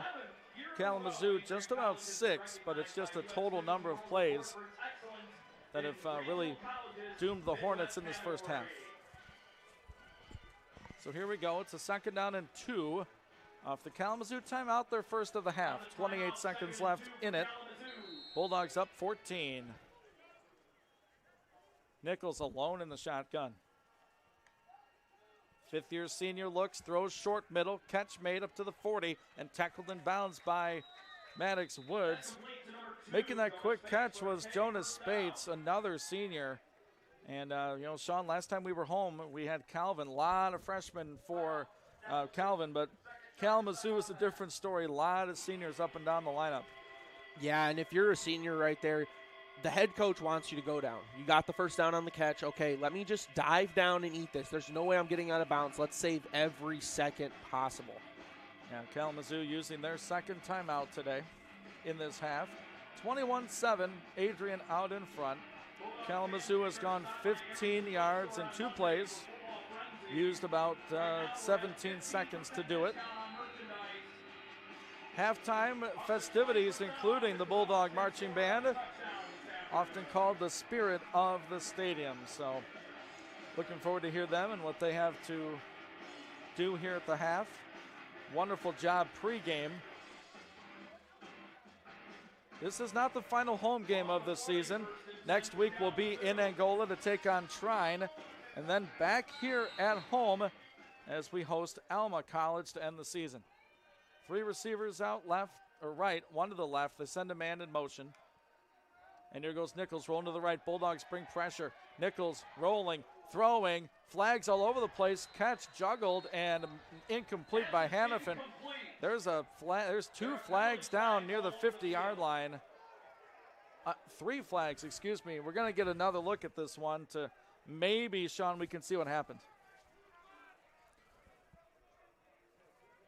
Yeah, and that's going to be defensive holding most likely on the defense. Ball wasn't in the air yet, so it's not most likely going to be pass interference. You don't want to see defensive holding, and then it looks like a second penalty maybe on the same play late in that one might be pass interference. Just going to see it one more time possibly to maybe grab the number. Was it 27? Was it Chase?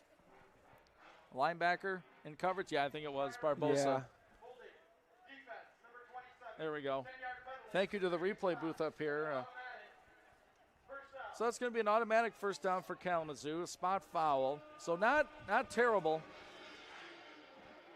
Puts it to the 50. It's not a terrible foul to take there, but at the end of the day, you don't want to get in the habit of that late in the game because the quarter can't end on a defensive foul. That's right. It gives Kalamazoo some yardage. 15 seconds now left in the second quarter. Kalamazoo will get the football to start the second half. Trying to do a little 2-for here. Send the running back out in motion to the left. Bulldogs send pressure. Here comes Broom. Nichols steps up. Here comes Manny Cole. Couldn't trip him up, and the Kalamazoo quarterback scampers out of bounds.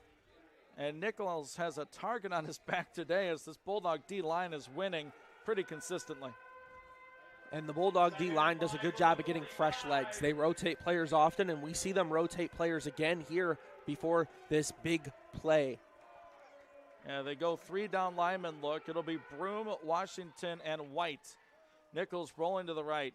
Nichols stepping up, throwing across his body, tipped away and incomplete. That's Maddox Woods in coverage. And that is the intended receiver, the senior, Nate Clark. 3 seconds to play here. We're most likely going to see a big Hail Mary shot from Nichols. He's got the arm to do it. So Bulldog defense likely going to send 3 again, drop 8 back in coverage, and just protect that goal line. 3 seconds left in the second quarter. Dogs up by 14. Ball from the Bulldog 45. Nichols with 3 rushing. Washington getting pressure. Nichols escapes. He will not escape for long. Sack. Washington ends the half with an exclamation point. And the Washington cheering section, slightly behind the Mike White cheering section in the stands, but just as loud for him. Gotta love it. So Daryl Washington with a sack to end the first half. And the Bulldogs head to the locker room, up 21-7, despite just one long drive given up. The defense showing out here late in the half. A big first half by Jake Kelbert and company on the offensive side. We'll look at numbers in just a little bit. We're at halftime at Docking Stadium. The Bulldogs lead the Hornets 21-7 on the Adrian College Sports Network. Bulldog fans, connect with Adrian College TV on social media to be updated when we're broadcasting live, to see highlights, plays of the week, and much more. Adrian College Television is on Facebook, Instagram, and Twitter. ACTV's handle is at Adrian College TV on every form of social media. Thank you for tuning in and subscribing to the home of the Bulldogs, Adrian College TV.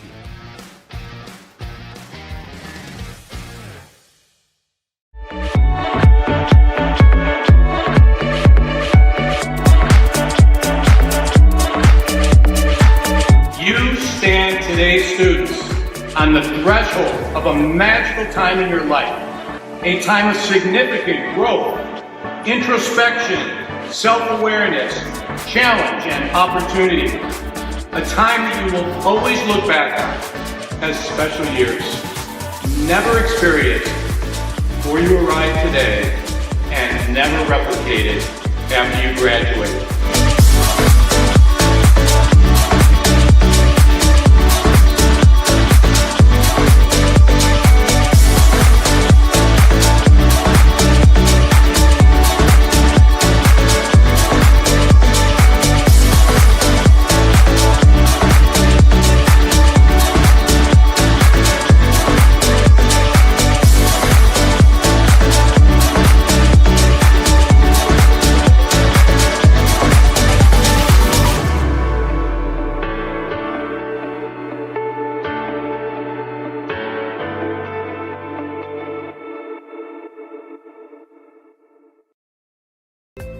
The Adrian College Media Production House provides opportunities for students to learn and grow live on the airwaves, just like Matt Kibbe. I've gotten a chance to create a relationship with coaches and teams and learn more from people instead of trying to teach myself something. Got an opportunity to expand my knowledge of sports, hone in on my skills as a broadcaster, and learn about equipment in different ways. You get more of a connection with professors as well. Providing opportunities, growing leadership.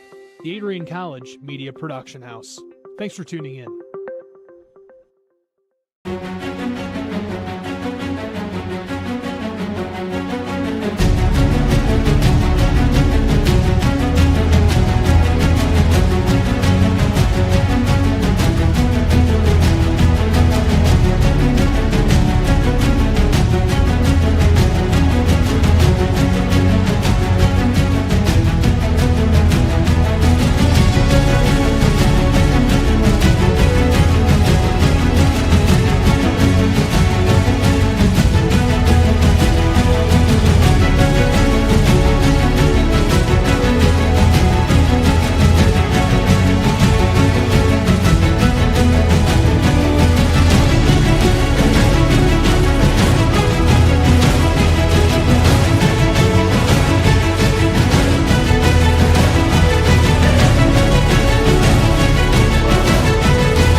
You have earned the right to be here through endless nights of studying, testing, writing, and dedication to learning.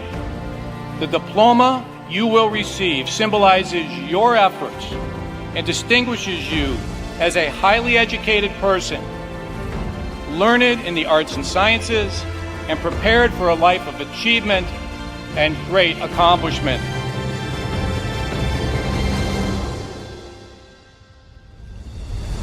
Now, as you face the world outside this academic haven, the concept of courage must not be left behind in your textbooks. It should be as alive in you today as your ambition to change the world for the better. We were all born to be a Bulldog. Life drew us to this school, these people, and this tiny town. You were meant to be here to make a difference and to grow within yourself for the better. But what does it mean to truly be a Bulldog? Well, to scratch the surface, the students of Adrian College are anything but ordinary. The pride, grit, perseverance, and passion is absolutely unmatched. Good luck and congratulations, class of 2024. And know that today is yet another Bulldog victory.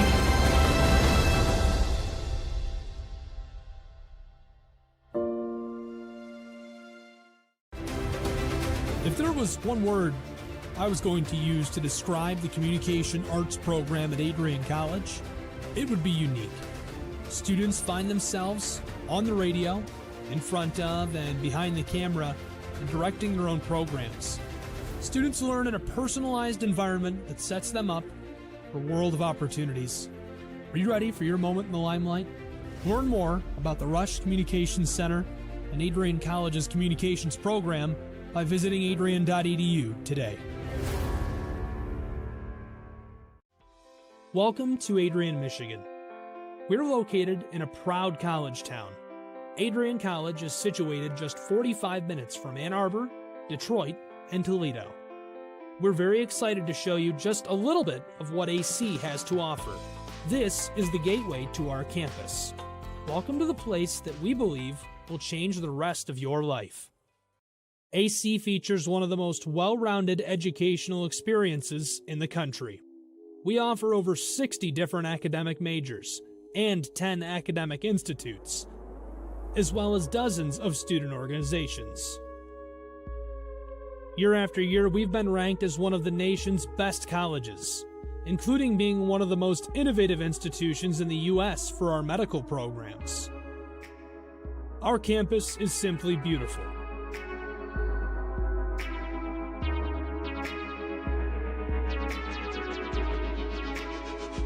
Our student-to-faculty ratio is an incredible 13-to-1. That means more attention for you and a much better overall learning environment. We know how to put together an education that is life-changing, and these are just some of the highlights. From our communication arts program, to our many performing arts, to the home of business on campus, to our sciences and medical studies, we have the spaces where you can grow into the professional that you want to become. Our first-year student experience is award-winning. You'll make lifelong friends here, meet mentors, and maybe even meet that special someone. The Kane Student Center is open 24 hours a day, and there's a lot going on here. The Bulldog Beanery has all of your hot drinks. Pause and Go is our on-campus convenience store. The bookstore is where you'll get all of your Bulldog gear, and you can just hang out and study in the skyboxes. Not far away is the Shipman Library. The Shipman has quiet, relaxing spaces for you to study in. You can check out books from thousands of libraries around the country, and the Shipman is open 24 hours as well for your convenience. There are hundreds of learning opportunities on campus. In addition to the arts and beautiful facilities, Adrian College is known for its athletic programs. There is nothing like a Saturday game day here in Adrian. The Bulldog football team are 11-time MIAA champions. At Docking Stadium, fans watch soccer, lacrosse, football, and more. Just a few hundred yards away, Adrian College's basketball teams compete. In addition to basketball, fans can enjoy wrestling, acro and tumbling, and volleyball here. We also have a state-of-the-art weight room available to all of our students. When things heat up too much on campus, you can cool off with our ice sports. Our NCAA ice hockey teams are constantly battling in the national playoffs. Just a quick walk down the service drive, we feature one of the best baseball and softball programs in the nation at our level. Soon you'll be able to cross the street and watch men's and women's rugby take to the pitch as well. Our rowing, crew, and top-ranked bass fishing programs compete out of the Adrian College Boathouse, a gorgeous facility just a 15-minute drive north on Devil's Lake. Our students. Hello and welcome back. It is halftime at Docking Family Stadium. It is 21-7 is our score. Ian Wentz, Sean Whitmer on the mics today. Behind the scenes, Laura Witkowski and Dakota Schneider helping us out quite a bit this afternoon. We couldn't do this without all of their help. All the camera crews, if you're watching this broadcast, it's a student-run broadcast, and they do just a great job here at Adrian College. But on the football field, Sean, we look at our first half stats as the Bulldogs lead it 21-7, and sort of a welcome back Jake Calbert as he put together a very good first half. Yeah, and Calbert known more as a runner when you talk about the quarterback room. He's the guy that they want running the football from that quarterback position. First week back, maybe they don't want to rush him into that as much. Because of that, only 3 carries on the game. One of them went for 6. Outside of that, their offense has been really good. I mean, 160 pass yards as a team, 101 rush yards as a team, and they've held the ball for just over 9 minutes over Kalamazoo.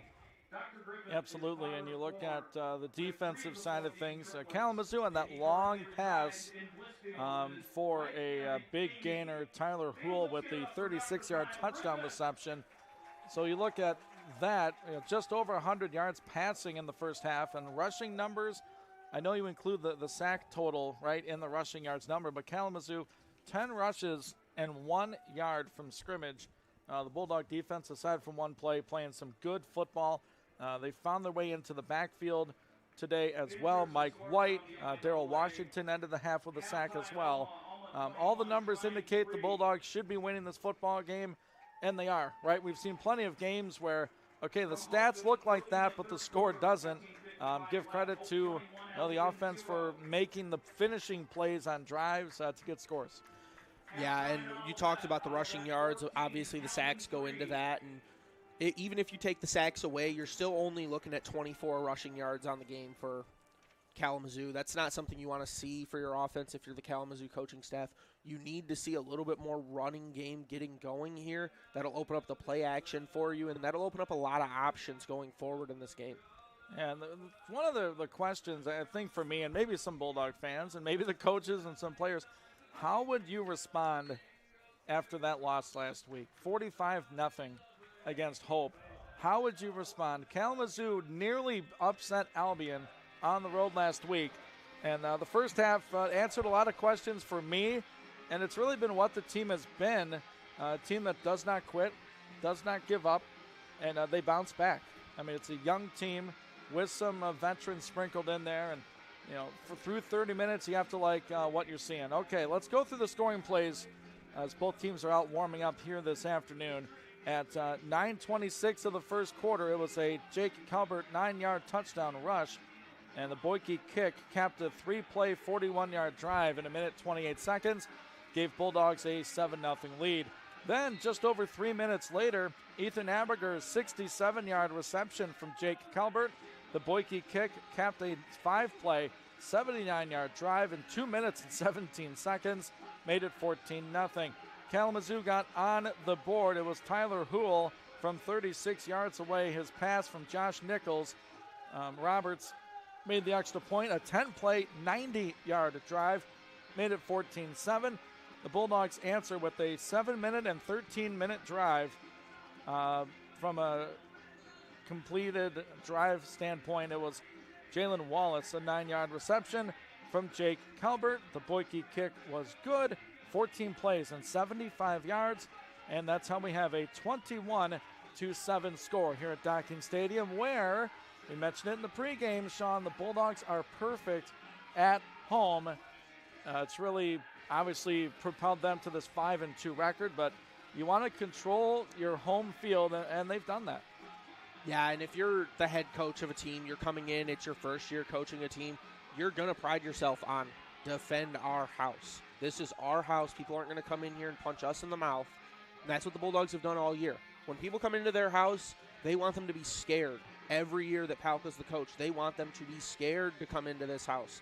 And that's the way Palka has his team playing, as if they're trying to scare the opposing team and make them not want to show up, make them not want to come out of the locker room at half, make them not want to get off the bus at all. All right, and we look at the significance of what 6 wins would mean. It hasn't been that long since the Bulldogs put 6 wins together on a season. In fact, it was 2022 where the Bulldogs finished 6-4, 3-3 in the MIAA.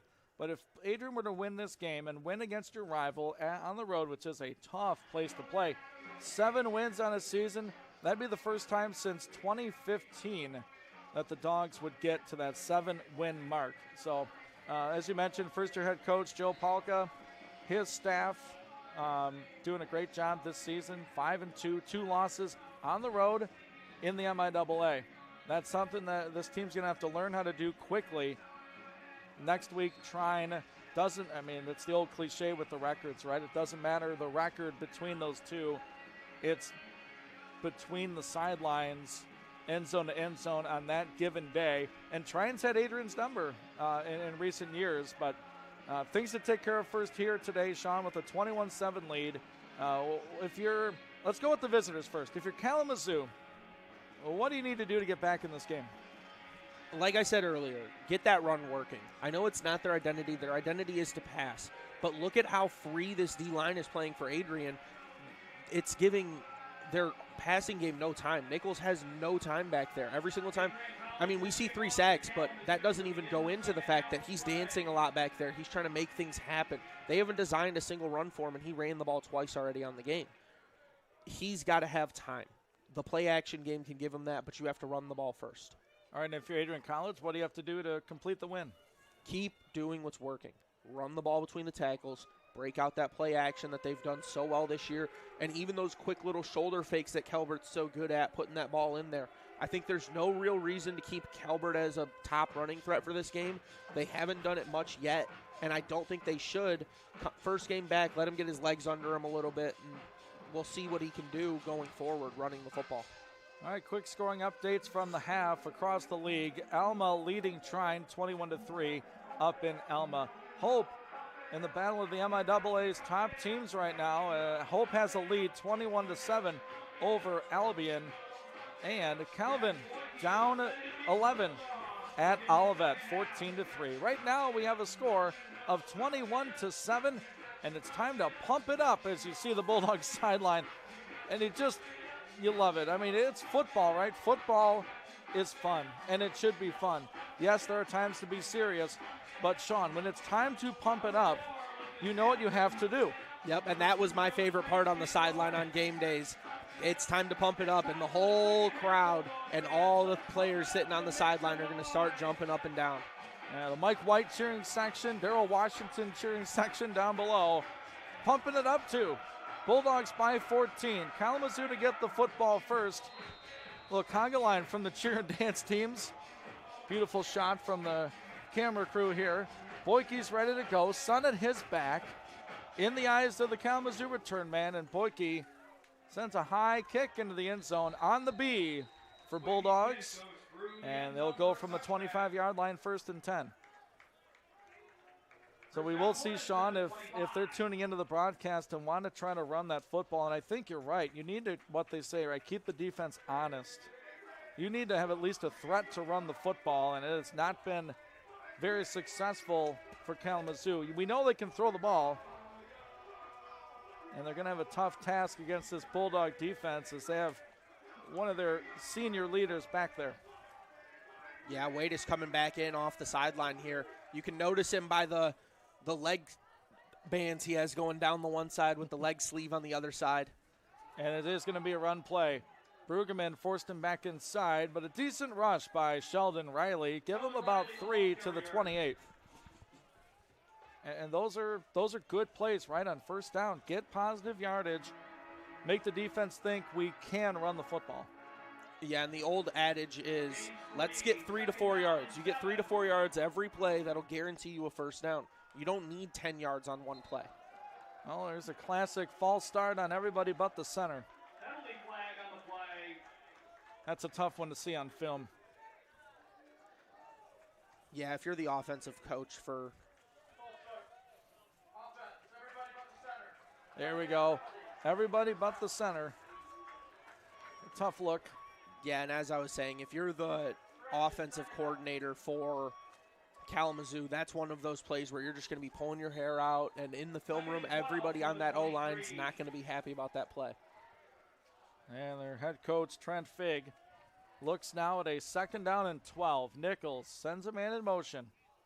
3 out to the right, 1 to the left. Nichols looking to the right. Throws that way. Catch made at the 27-yard line and gets up to the 31. And that is Jonas Spates. I mean, you look at Nichols, a 5th-year senior. Riley, a senior running back. Spates is a senior. Nate Clark, a senior. Lucas Hannafin, just a junior. Tyler Hulu caught the touchdown, a senior. You got seniors and juniors all up and down that offensive line, too. Yeah, it looks like they're starting 1 freshman on that offensive line at right guard. 2 out of 6 are the Hornets on 3rd down. They need 4. Bulldogs bring 5. Thrown to the far sideline. Toe tap catch made by Jonas Spates. Right in front of the Bulldog coverage out there was Coronas Davis. But better throw by Nichols, and Kalamazoo picked up that Bulldog pressure. Yeah, Kalamazoo does a good job there, just trying to make sure that they get that first down, keep those chains moving, and try to get the offense rolling in a hurry. No huddle. Opening moments of our 3rd quarter.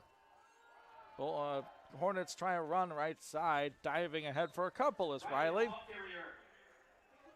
Randall Broom, Manny Cole, right there for Adrian College. It's nice to see a guy like Manny Cole, a senior on this team. Very few seniors and grad students as Kalamazoo back to pass again. Throw to the middle, catch made at the 48 to the 49-yard line. Goes his man Tyler Hool. And that's going to bring up a 2nd down and medium. Sorry, make it 3rd down. So Kalamazoo just converted on a 3rd down. This one's short. One of the shorter 3rd downs they've had today. So Nichols is in the gun. And there's a lot of motion going on. I mean, Adrian came flying across. All the linemen for Kalamazoo moved. So your guess is as good as mine. No cadence there. That might have been a formation switch, which if that's the case, that's going to be a encroachment or false start on the defense. Encroachment, I mean. You see all the Kalamazoo offensive line move. But you do see that in the college and the pros. And that is the call offsides. That's Manny Cole. And that's a tough play if you're a defensive player there, because you see everyone moving and you're like, oh, if I jump off over the line here, then it'll get them in motion. But what ends up happening in that situation is they're switching formation. They haven't gone into their cadence yet, so that's allowed to happen. So the Hornets pick up a 1st down and a 3rd down penalty. Here's a pass into traffic. Nice catch by Hannafin down to the Adrian College 34-yard line for a 1st down. And there goes that man again, right? Hannafin, their leading receiver, doing well here in the 3rd quarter.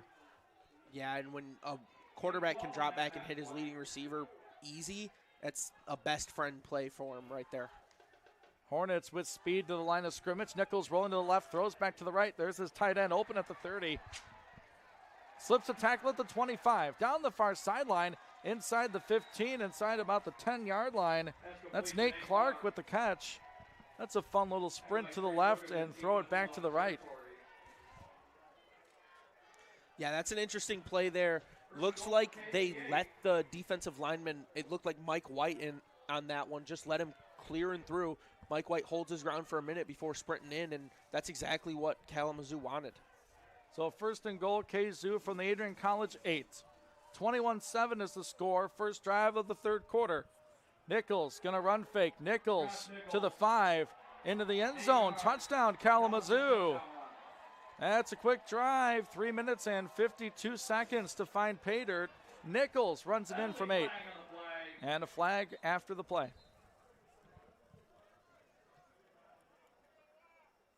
Not our first post-play altercation.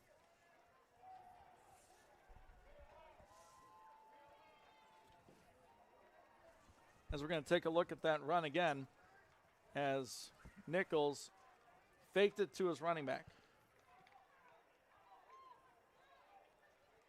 Yeah, that's going to be a design QB keeper all the way. A lot of times we see read option in that play. That one right there is going to be called a quarterback wrap or a designed run, as you see the tight end scrape across the line to get that end man on the line of scrimmage blocked, and even the tight end came through the hole clean with no one to block. Yeah, Nate Clark looking for something to do. Result of the play is a touchdown. After the play, unsportsmanlike conduct. Offense number 17 taking off his helmet. That 15-yard penalty being forced. So we just complimented Clark. He's going to get called for a personal foul after the play for taking his helmet off. That's a weird celebration if that's what he was doing. Yeah, and that's one that you can't do. That's one of those mistakes that you talk about in the film room as just a mental error, mental mistake, something you can't have occurring ever. Yeah, Roberts on for the PAT, the lefty kicker. Good spot. Kick looks good, and that's because it is. So we have a one-score ball game again at Docking Family Stadium. It is 21-14. We'll be back with a backed-up Kalamazoo kickoff right here on the Adrian College Sports Network. Adrian College is looking for leaders, student athletes with the tenacity to keep the Bulldogs at the top, the forefront, in and out of the classroom. The Bulldogs are looking for talent, character, hard work, grit, leaders who can electrify sold-out crowds, gut out a last-line shift, will their team to victory, hit a grand slam in the bottom of the ninth, and be a part of a legend in the making. Think you have what it takes to become a Bulldog? Visit adrian.edu to learn more.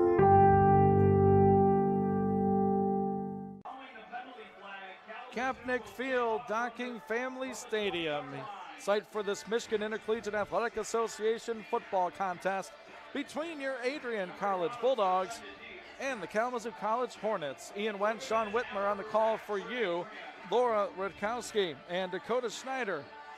Our producers here today, Josiah Durrell as well. Bunch of camera people working today, and this kickoff from that personal foul penalty, Sean, will take place at the Kalamazoo 20. That's a lot of field position given away to the Bulldogs here, and they have an electrifying people back there to return this kick. We'll see what they can do. Aberger and Brueggemann, and the run-up and the kick by Roberts. It's high, and it's heading toward the sideline, and no chance to return said kick. So some very good field position for the Dogs. Yeah, that kick's going to go right out of bounds. Can't do that one. I'm assuming it was not the plan to kick it out. I don't mind it because they're going to put the ball, at the 40-yard line. And if you don't want to give up some kind of return. Like, number 2 is back there. And Aberger, and they certainly have the ability to run it back. So they put it, well, actually they're going to put it at the 50. That's it. I thought it went to the 40. It goes to the 40 if it wasn't backed up because of the penalty. With the penalty yardage added on, I believe that moves it up to the 50. So there was another penalty? I think, the previous penalty, because they kicked from so far back, I think it adjusts the yard marker on where the ball gets spotted. Thank you, Sean. See, that's why you're up here helping me out.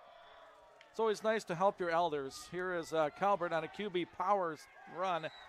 Run fake to Hill. Nothing there for Calvert. Maybe half a yard. So it's not a normal placement after a penalty on that kickoff. So that does put it at the 50. So take back everything I said after that prior play. 10:46 and counting here in this third quarter. Bulldogs up just 7 here at home, 21-14. 2 receivers left, 2 to the right. Aberger motions to the right. It's a screen pass for Ethan. Aberger at the 50. Gets ankle tackled at the 46-yard line, and that's another tackle for senior Adam Stapleton. So Kalamazoo with a chance here, Sean. They score on their opening drive of the third quarter, and already a third down. Yeah, in this KZoo defense, you have to think playing against their offense that they play against every week in practice, that's going to set them up perfectly for the Bulldogs having to throw the ball. Bulldogs 80% on third down today, 8 out of 10. They need the Kalamazoo 40. Trips tight to the right side. They're going to try a run play to the middle for Tyson Hill. Hill to the 45, maybe the 44, and that's it. Coming out of that pile celebrating is 22. That's Corey Garrison, one of the linebackers. So now a fourth down for Adrian. They have not gone for it yet today, and neither has Kalamazoo. We have seen Calvert punt from this position before. And they will send out the punting unit for Sammy Lafata. Try to pin Kalamazoo deep. All right, Sean, that dreaded word momentum is shifting toward the Hornets. Lafata with a waist-high snap. High spiraling punt. Get a good bounce, Sammy. He will not. 2 yards into the end zone, and it rolls further. So Kalamazoo dodges that penalty on the touchdown. Adrian had the ball at the 50. They only move at 6 yards. And now here goes Kalamazoo again with the football, down 7 from their own 20. Yeah, and if you're Nichols here and you're playing, coming off a successful drive with a rushing touchdown, let's get this ball in the air. Let's get this thing down the field in a hurry, and let's try to score more points and get this back to a tie if you're Nichols. Yeah, look at total yardage. Kalamazoo creeping up. Bulldogs 42 plays, 267. Kalamazoo 33 plays for 215. Nichols claps his hands, takes the snap. Bulldogs rush 4. He's hit as he throws. Tipped in the air. There's Dorsey, and he can't come up with it. Oh, my goodness. That had interception written all over it. And that was a juggle job by Dorsey. So we're going to see that again. Wonder if he was bumped by one of his own guys.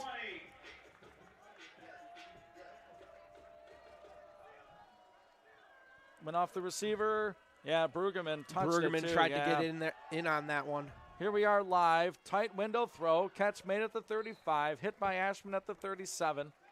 That's a Nichols pass complete to number 2. That's Jonas Spates. So a third down for Kalamazoo, and they need 3 yards. Kalamazoo to the line quickly. No huddle for the Hornets. 2 receivers right, 1 to the left, tight end and a running back. Nichols from the shotgun. Bulldogs showing pressure. They're going to try a run. They need the 30, and they got it. To the 31-yard line go the Hornets, and Sean, they are listening to the broadcast. They said run the football, and it's successful. Yeah, and this is going to make that defense a little bit antsy. No matter the play call, if you're a defensive player and now they're starting to run the football on you, you're not going to get upfield to make that pass rush first. Your first move is going to be stop the run now, and it's going to be in your head all game. That was Connor Bell with the last rush for Kalamazoo. 1st and 10 Hornets at their own 31. Nichols takes the snap. Looks middle, now throws left. He's got a man out there juggling. Catch made. Hannafin caught and took a shot from Chase Barbosa. And he's okay, gets up. Gain of 4 on the catch. I like that misdirection from Nichols. Yeah, Nichols is very good at giving some misdirection and just finding the open player right after. He doesn't get flustered. He's, like you said, veteran presence, knows what he's doing, and it's just a simple offense for him as he's been here for so long. So the officials call a timeout, and I have to wonder about that hit by Barbosa. There was no flag on the play as Chase dove in at Hannafin to make a tackle as Hannafin was falling to the ground.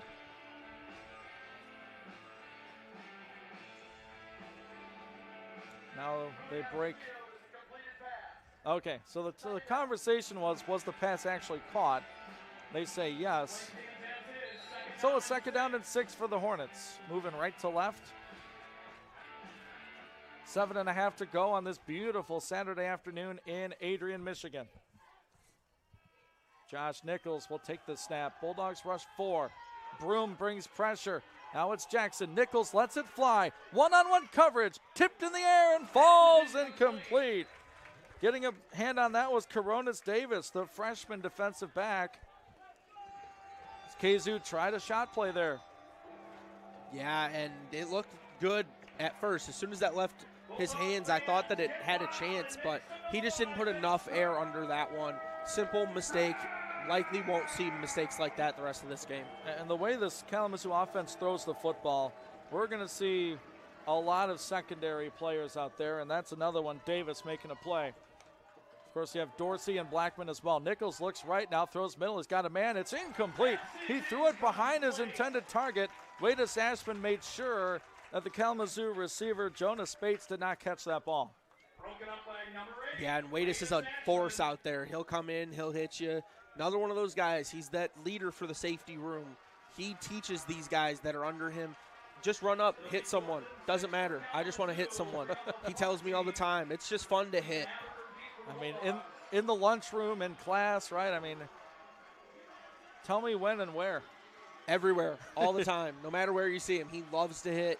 And he's happy to move back to safety, you know. Less hits on his body, but he's still able to come up with more space and make big hits. So here comes the Kalamazoo punt. Carson Moat, and they were going to run a fake, and a flag flies as the snap was made. Wow. So, wow, delay of game on Kalamazoo. As Kalamazoo was lined up to run a fake, apparently. I mean, that play was looking like it was going to work potentially as we get the replay here. Snap to the up back. They had it blocked. Would have been close. Not sure if he would have had it, but too close for comfort. Yeah, he would have definitely had a chance at that one. I doubt they're going to go back to it now at 4th and 10. So the punt will be from the 15 where the punter, Moat, stands. Waits for the snap. 4th and 11 for Kalamazoo. Snap his helmet high. He's got it. Puts foot to leather. It's a high, wobbly punt. Aberger Fair catches it inside his own 30-yard line. So Kalamazoo beat by the play clock on a 4th down attempt. Punt fake. I mean, from their own 34-yard line. That's a gutsy call. Yeah, that's a life call there. And by life, I mean you're either going to gain some life in your team or you're going to drain it all out in one play. So now this Adrian College offense, their second drive of this third quarter, 6 minutes, 55 seconds left in it. They lead 21-14 here at home against Kalamazoo. Ian Wentz, Sean Whitmer on the call. Laura Witkowski, Dakota Schneider, our producers. It's going to be a Calvert screen. Nice catch off the shoe tops by Jalen Wallace. He gets to about the 33, 34-yard line. Yeah, just another one of those quick hitter plays. Let your player make a play in the open field. Wallace on the day today. 7 catches, 62 yards. And a touchdown. 5-yard reception for number 1. Brueggemann's back in the running back formation behind Calvert, who's in the pistol. Jake gets the snap from Craker. Hands off to Brueggemann. Look at Anderson with a block. Trey lowers his shoulder. First down and more for Adrian College. Up to the 41-yard line. Gosh, I mean, Sean, you see Delano Anderson, all 5'10", 358 coming at you. I'm getting out of the way. Yeah, and it's not fun when you're not allowed to get out of the way. When you're told, hey, eat that block for me, yeah. You're not eating that block. And doing it every day in practice was never a fun thing to deal with. No, I mean, it's a whole lot of person from that left guard position. So a first down for the run from Brueggemann. Haven't seen much of Shondell Hartnett since the first quarter. Tyson Hill in the game right now. Hill gets the counter run. No, it's a fake. Calvert's going to keep it. Jake spins through a hit, gets near the 50-yard line. There's a flag. I think they got him around the face mask area. Potentially horse collar. It came flying in on the tackle. As we're going to take a look again. Well, he faked me out on this. I thought Hill was going to get the ball.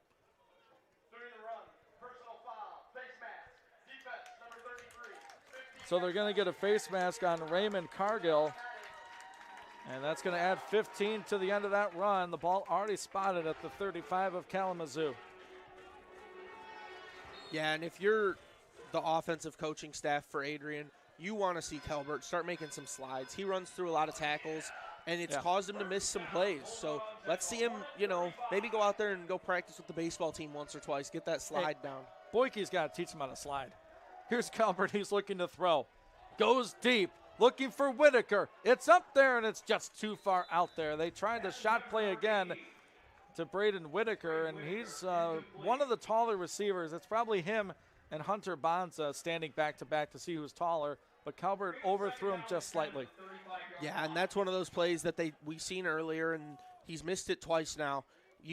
If you're the quarterback, you want that ball back so bad, and the coaching staff's going to keep giving him opportunities because Kalamazoo's leaving that deep ball open. Yeah, that they are. The safety caught in the middle of the field.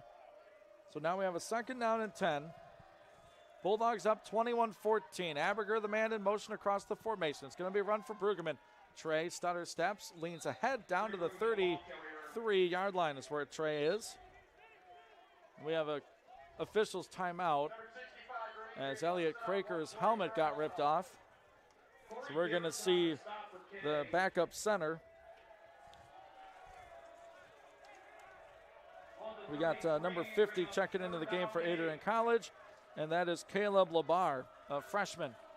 So he's going to snap to the grad senior QB on a 3rd down and 8. About as far away in the classroom as you can get.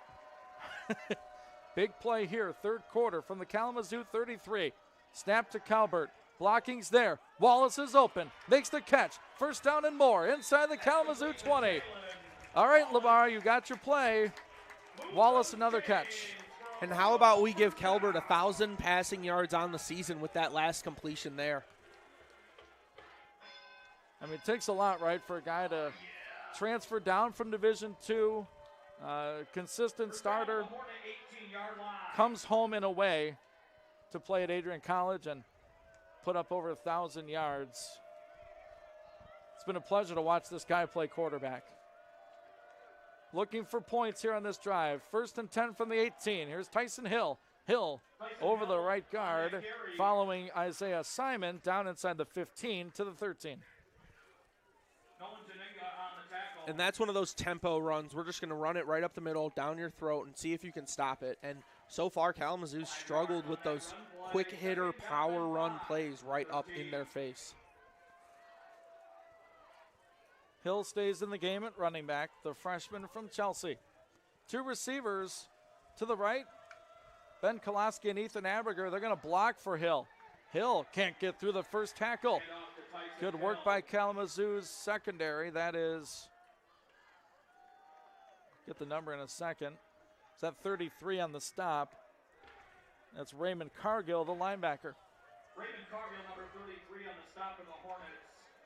Decent run. 3rd and 6 from the Brings up a 3rd and 6 from the Kalamazoo 14.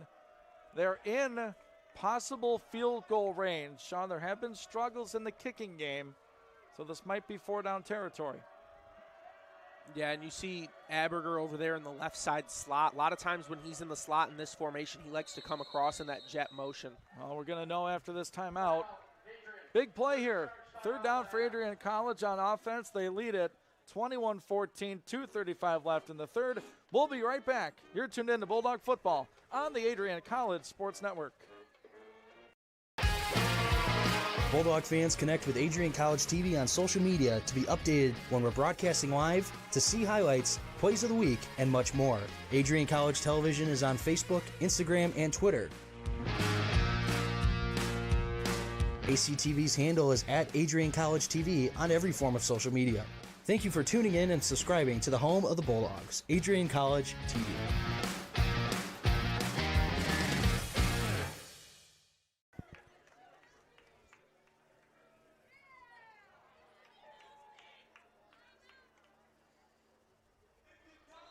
Ian Wendt, Sean Whitmer on the call for you today. Laura Rutkowski, Dakota Schneider, and I guess Josiah Durrell doing some work too today. We appreciate all the help we can get on the Adrian College Sports Network. I can say that because Josiah's not listening to us. He's working the cameras here today. It's a 3rd down and 6 for Adrian College. They called their first time out of the half. Calvert Formation switch, too. Yeah, 2 wide to either side. Jake looked to the Kalamazoo defense. They rush 4. Jake going in zone. Wallace makes the grab. Was his foot in bounds? No. Sideline defender got Wallace, and that's the only thing that's going to stop him today is that sideline. Nearly came down with it. Yeah, they go to this spread look here, near side stack, and they're just going to try to get that back shoulder fade again. But good job by the DB to just carry him out of play. New kicker for Adrian College. It's the freshman, Mason Stitzlicki. He's going to try his first collegiate field goal here from 31 yards. Lopez to hold. The kick is blocked. Blocked by Kalamazoo, and they're going to pick it up inside the 5-yard line. Another blocked field goal for this Bulldog special teams unit, and the Hornets have life here at Docking Stadium. Yeah, and that's Boyke's tough range there. Those inside the 20-yard field goals he struggles with. But Stitzlicki, I mean, you're giving him a chance. You're giving the kid an opportunity, and you can't blame him for that one. That one's blocked. That blocks usually go up against – they go on the kicker stat sheet, but those are 9 times out of 10, those are your blocker's fault. All right, so here we go with 3:18 left in this 3rd quarter. It's Adrian College 21, Kalamazoo College 14. Look around the MIAA. Alma pulling away from Trine late 3rd quarter, 34-9. Hope all over Albion, 35-7. And Calvin Olivet 14-10 late 3rd quarter. Olivet leading Calvin in that one. So the officials have a brief huddle before this first down snap. I think they're trying to figure out the spot of the ball here because it is a blocked field goal, and there wasn't a lot of yardage gained after it. Of course, blocked field goals are live balls, and they're just trying to figure out what's going on here and which side's going to get possession going which way. I think it was 22 Corey Garrison that came up with the ball. I mean, he fielded it at about the 10, but ran back to the 5. But they say forward progress to the 10. So Kalamazoo with the football, down just 7 here in Adrian. Nichols with 3 out to the left. It's going to be a run play to the right. Good for 2 or 3 yards on that one. And don't look now as we have another freshman coming into the game. Freshman cornerback Zach Carter enters the game playing that boundary side corner over here near us. So it's Quincy Dorsey, Carter, the 2 outside corners. You got Ashman and Layton in the safety position. Nichols looking to throw to it. Far sideline, tipped and incomplete. Dorsey sold out for the football. If he didn't make that play, that's 6 for Kalamazoo. Yeah, and we watch this one again here. I mean, Dorsey does a great job getting his hand up, but if you're the DB coach and you're going to be a little bit nitpicky here, you want to see him run with that a little bit longer, and he likes to get the interception. Everybody was out of position, though. Wade is the only man that would have been able to make the play most likely on that one. Boy, Kalamazoo almost got this Bulldog defense instead of 3rd and 7. They need the Bulldog 20. Nichols looking right, feeling pressure. White can't get him. Nichols escapes, looking to throw, backside, incomplete. Off his receiver's hands, and there's a flag. I wonder if he stepped out of bounds. That could be the question. As that back judge over there came flying in. Took his hat off. That's normally the indicator, right, that someone's out of bounds. But we'll see. Yeah, that would go in the books as an illegal touching call as we watch this one again. I mean, Nichols keeping that play alive. White brought the pressure immediately. Nichols threw across his body, and that is the call.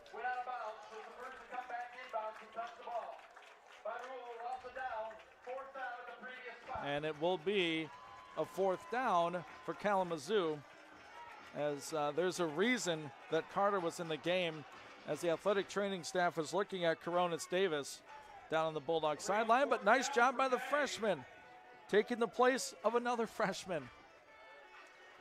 Yeah, the Bulldogs aren't scared to ignore the grade sitting next to the player's name. Just put them in. Doesn't matter what grade they are. If they've got the talent to make the plays, then they will. All right, so Kalamazoo trying to fake punt, beat by the play clock. This will be a regular punt. Bulldogs bring some pressure. It's a high sidewinding punt, fair caught by Amberger at the 47, and there's a punch thrown. Oh, no. Dorsey took a right hook from Kalamazoo, number 8, Vinny Fondale. And you might as well walk toward the locker room. 2 players caught in a football tango. And you don't want to see that at any level of football. Pick any adjective you want. It's a dirty play. Yeah, and it looked like both players were down on the ground fighting back and forth, trying to figure things out and just arguing amongst each other. Once tempers start flaring in a play like that, it's always going to lead to a flag thrown. And you don't want to be number 8 because that flag there is most likely going to be unsportsmanlike conduct, and then you throw the punch. Now it's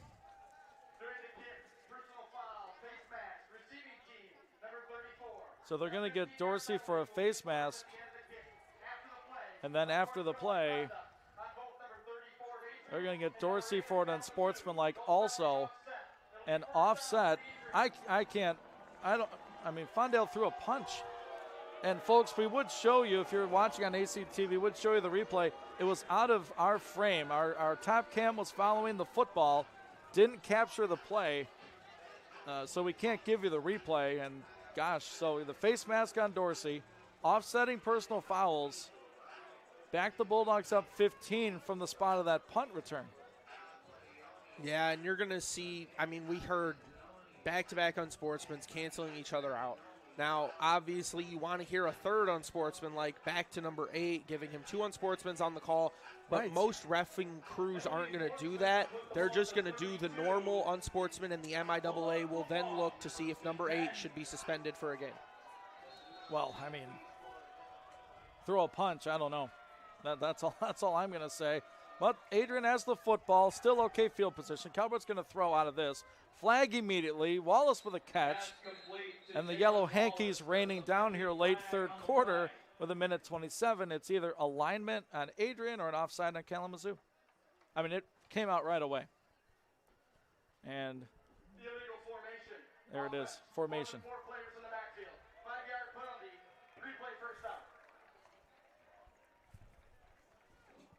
Yeah, and this game is slowly becoming a laundry bowl as we keep going here. Just getting laundry all over the field, left and right. So the alignment was the problem on that play. So too many in the backfield for Adrian College. 1:18 and rolling here in the third. It's 21-14 Bulldogs. Just 1 touchdown in this third quarter. It was the Kalamazoo opening drive score. Calvert's going to keep it. Quarterback run to the middle. There goes Jake, his best run of the day. And the ball came out. And there's a flag in the play. Whole bunch of madness. Kalamazoo pointing like they have the football. Popped out. We'll check possession, then we'll check the flag.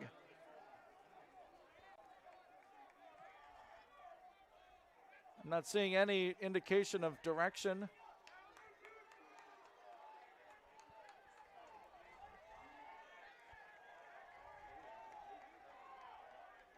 The whole Kalamazoo sideline would indicate against Adrian College and or possession Kalamazoo. We're going to get our call from our head referee.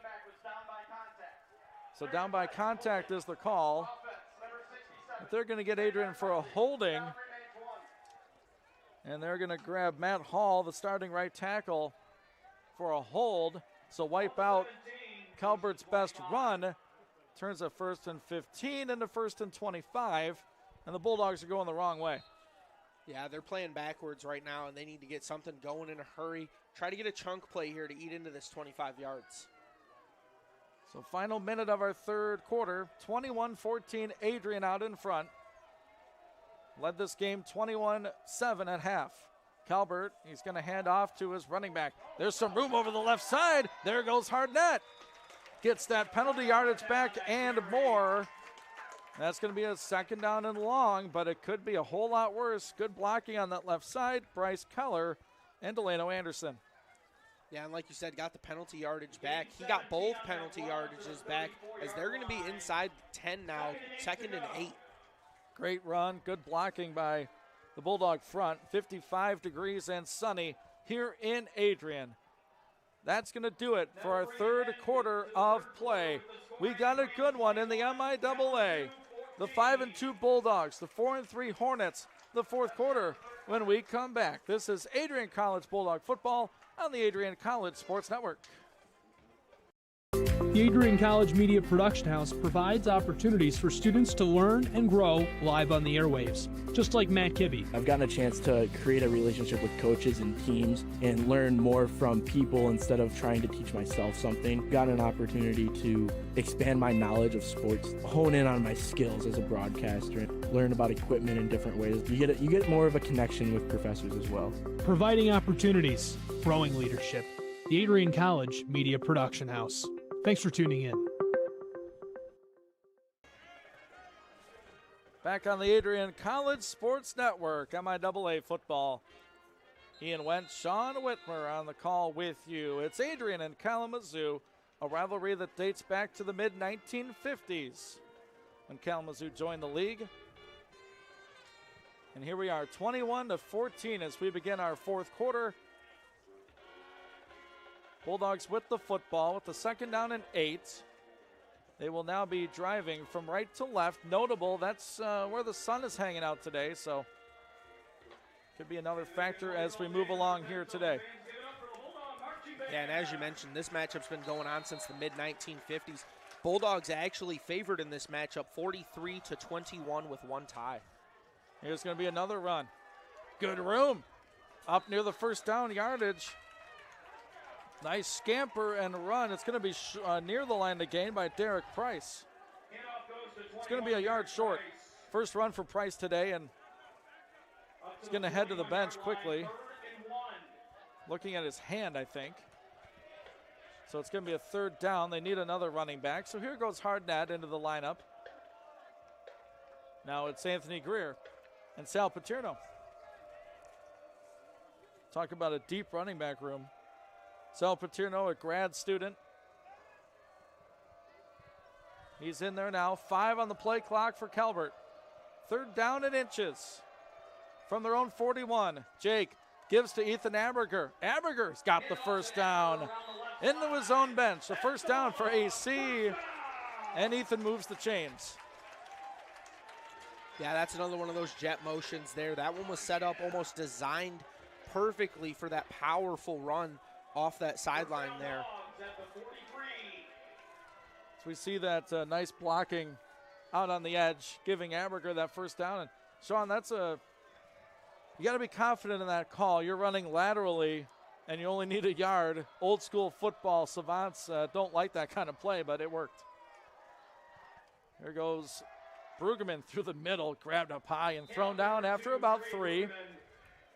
And that's just the way college football is, right? I mean, high school football, too, you're going to go from the shotgun, try to get your speed to the edge.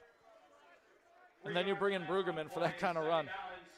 Yeah, and you see Cargill for the Hornets there. I mean, I don't think I've seen his jersey not messed up after a play that he's made. He's just coming in like a bull in a china shop.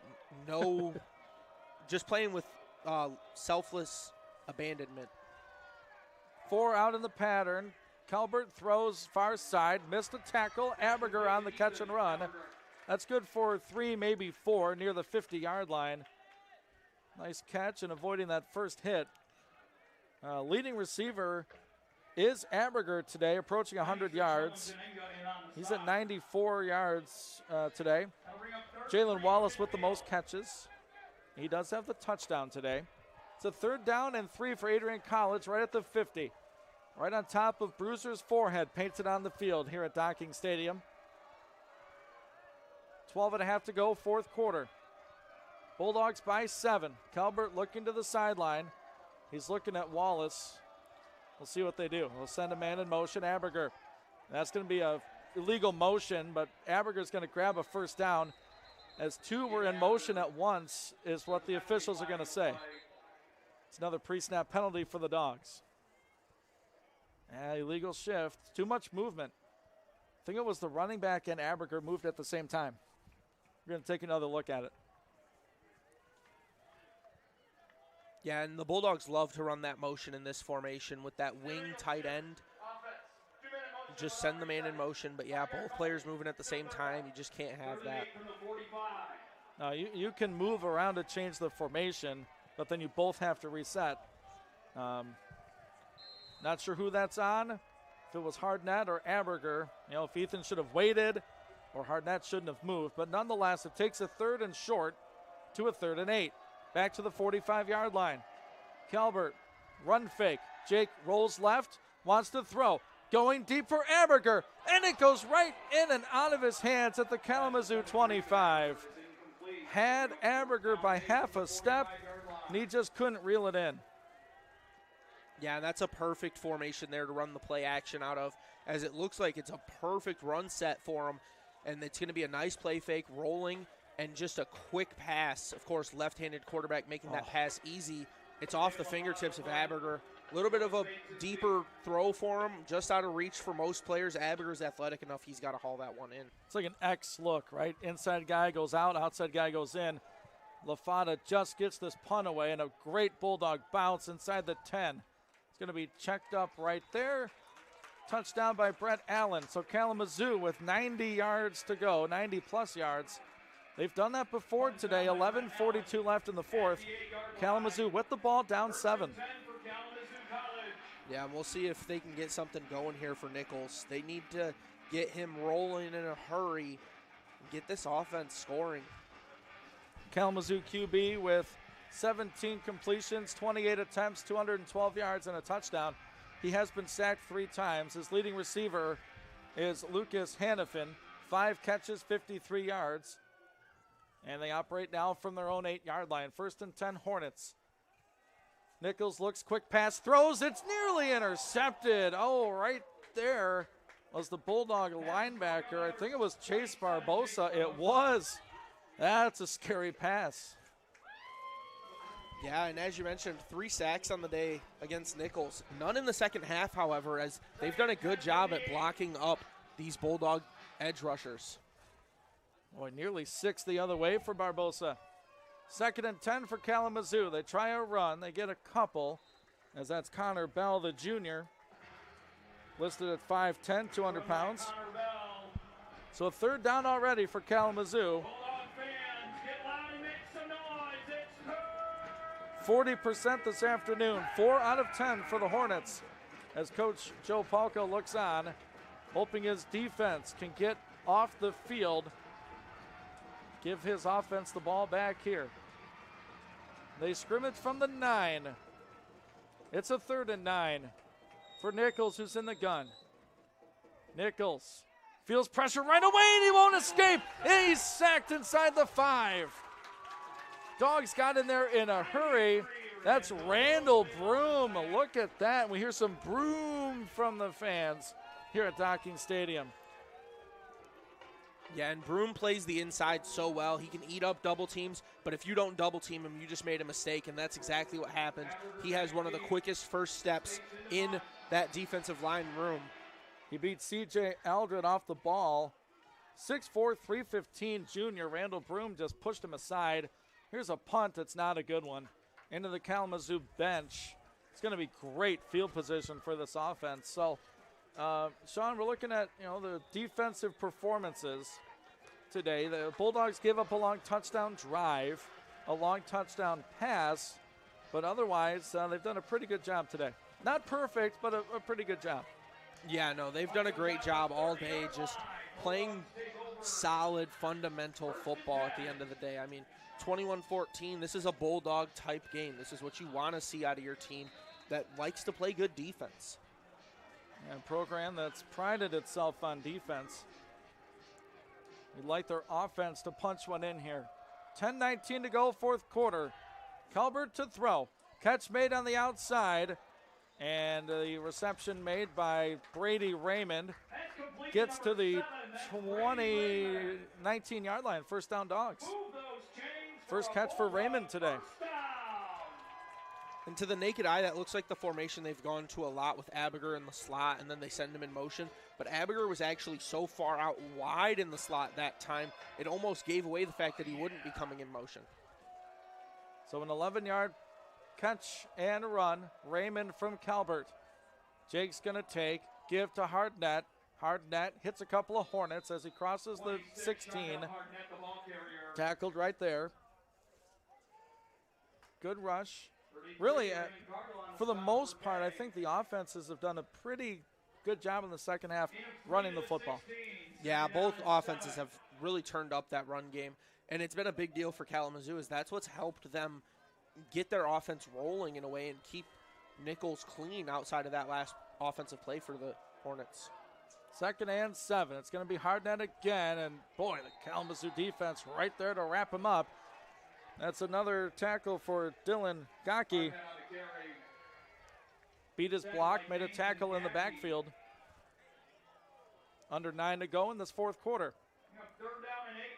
So this is not necessarily a 4th down kick a field goal situation, as the first attempt by Mason Stizlicki was blocked earlier in this half. But the Bulldogs need 8. Can Calvert get it here? Jake looking to run. He jumps and throws on the run. It's a diving reception made in for the Bulldog touchdown. Welcome to the team, Quinn Hiram. The freshman from Onstead laid out and got it. That was a jump pass there from Calvert as we watch this one again here. I mean, empty backfield, no one back there with him, and he's just going to step up. He's going to jump and just flick the wrist. That's going to be his 10th passing touchdown on the season. So in this game, he hits 1,000 passing yards and passing touchdowns. Athletic kid, Quinn Hiram, gets his first touchdown reception, and the extra point by Boyke is up, and it is good. So a nice punt by Sammy LaFada pins the Hornets deep. The defense gets off the field in 3 plays. And a jump pass and a great one from Calvert to Hiram. And the Bulldogs have doubled up the Hornets. It's 28-14 AC. We'll be back in 30 seconds on the Adrian College Sports Network.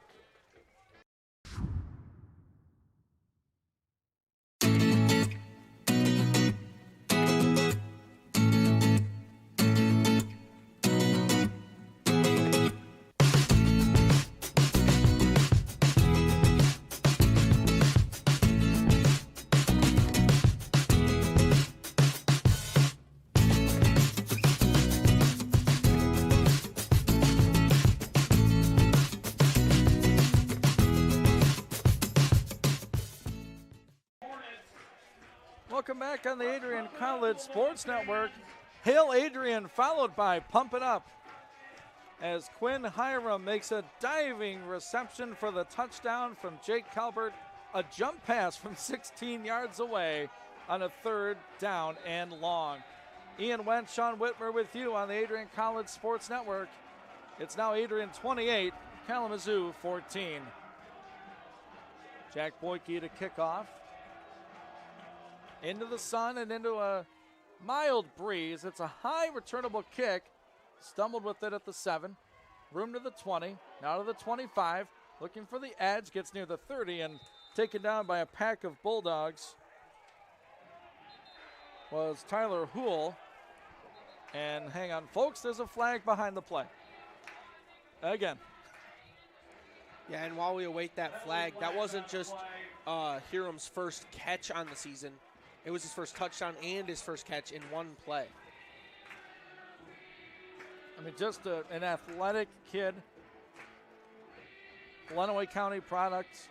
Very good baseball player as well, and a very good basketball player too for Onstead. Chose to go local and scored his first collegiate touchdown. And how about that, right? A grad senior transfer to a freshman for the score, and we get the call right now.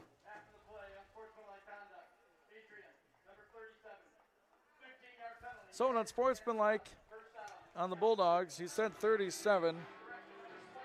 Yeah, that'd be 27. Chase Barbosa. Samuel LaFada's going, what did I do? I'm the punter, dude. I was sitting on the sidelines. Yeah.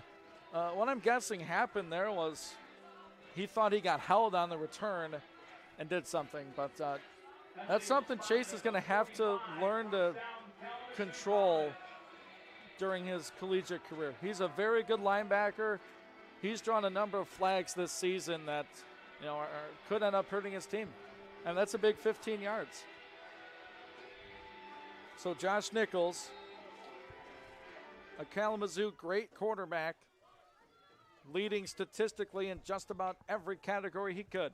Nichols with a run fake, looking to throw, rolls out to the left. He's got some room to run to the 45 and the 50, and gets tripped up as he crosses the Bulldog 45, and that's going to be enough for a Hornets first down.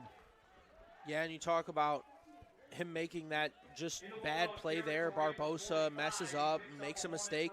They're going to bring in the other freshman, Bennett Guild, to come in and take his place on this defensive possession to start it off. And Mike Bethune out there too, number 52. And you're right, Gildy out there as well. And they're going to try a run, and they're going to get nothing. That's going to be a tackle for loss for Darrell Washington.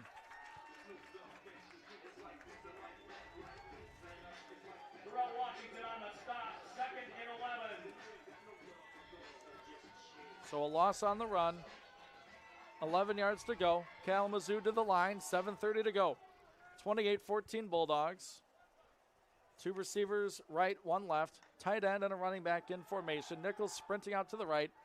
Looks backside. Now looking to run. Now he'll throw on the run. It's going to be a catch made right on the Bulldog sideline.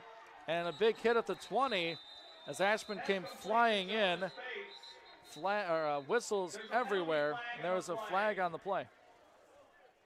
So did number 2, the pass catcher, Jonas Spates, step out of bounds. The linesman with his hat off. That would be the indicator. It was a scramble drill, right? Nichols sprinting to the right. First read wasn't there. All right, so they say the receiver, Spates, was pushed out of bounds. So we're going to catch the replay here. Not sure if we're going to see where he goes out. So the catch is going to count. Nice catch and run there by Spates. Took a nice hit by Ashman at the end. Yeah, and that's Wade's football right there. That's what he likes to do, and he came across the face perfectly. Made sure he avoided the head and neck area to avoid the flag, but still made a big hit.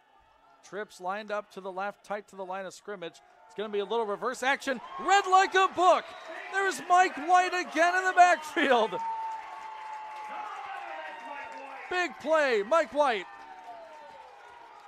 Little end around flip action, and White got through that line of scrimmage and made the tackle for loss. Here comes Barbosa back onto the field here for this big second down, as well as Darrell Washington. Mike White on that stand-up defensive end spot got in there like a flash. Second and long for Kalamazoo. Man in motion. Nichols going to roll to the left right away. Now looking to throw back to the right. There's a man open. It's the tight end. But a nice catch. A fumble on the play. Forced by Ashman. Did it get scooped up in bounds? No. As Woods could not fall on that football. As the receiver, Nate Clark, coughed it up. Little slip screen. That's a clean fumble. Gosh. Ashman's just a football player, isn't he, Sean? Yeah, he's definitely one of the leaders. He talks the talk and he walks the walk. And he will talk, there's no doubt about it. Bulldogs bring 4. Nichols flush to the right, looking to throw. He does. It's a sliding catch made. What a grab by Kalamazoo's Jonas Spates. Somehow got through Ethan Layton, and a first and goal Kalamazoo. Yeah, and the Bulldogs were over there looking for a flag.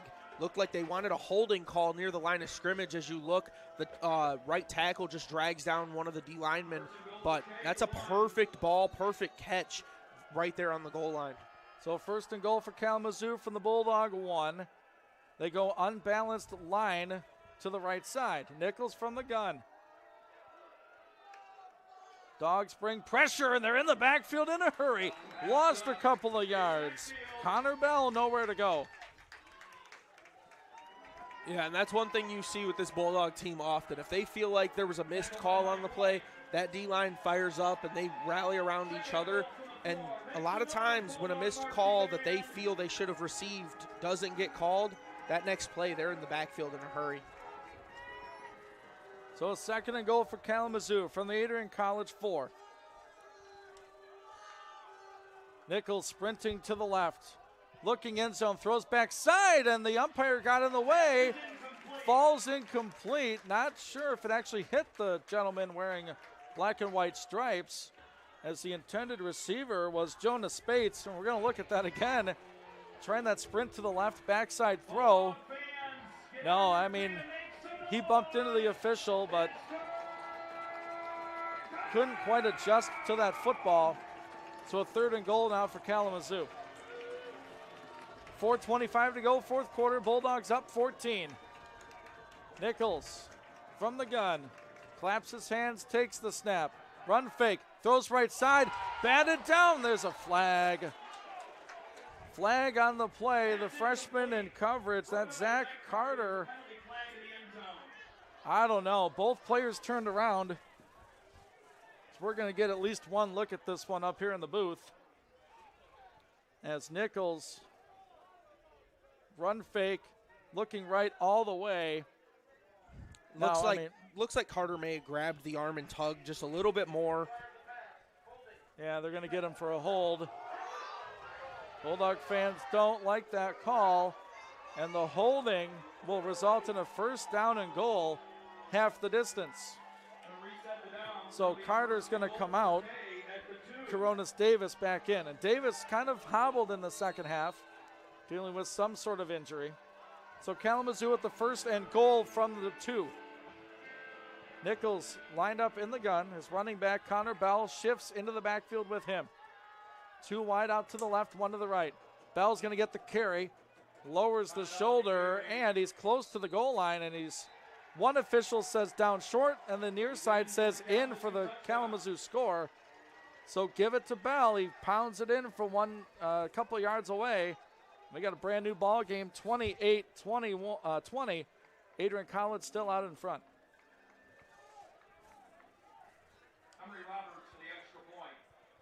So the linesman that had a better look at it made the call, touchdown. And the Hornets are within 8. Now Emery Roberts in for the extra point.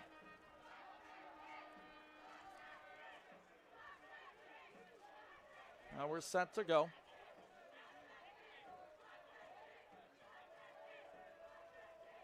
And the lefty to make it a 7-point game. Snap, hold are good. The kick is up, away, and it is good. So 4:15 to go in this one. No surprise to me, but Kalamazoo hanging around in this one. 28-21 Bulldogs. Will be back in 30 seconds. Kalamazoo kickoff when we come back on the Adrian College Sports Network.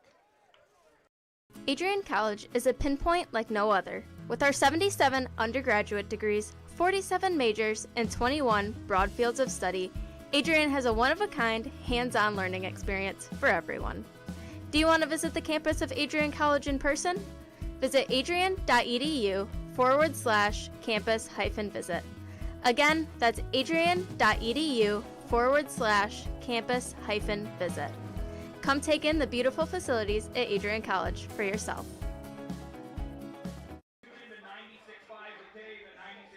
Back on the Adrian College Sports Network, Ian Wentz, Sean Whitmer with you today. Kalamazoo from 2 yards away. Connor Bell makes it a 7-point ball game.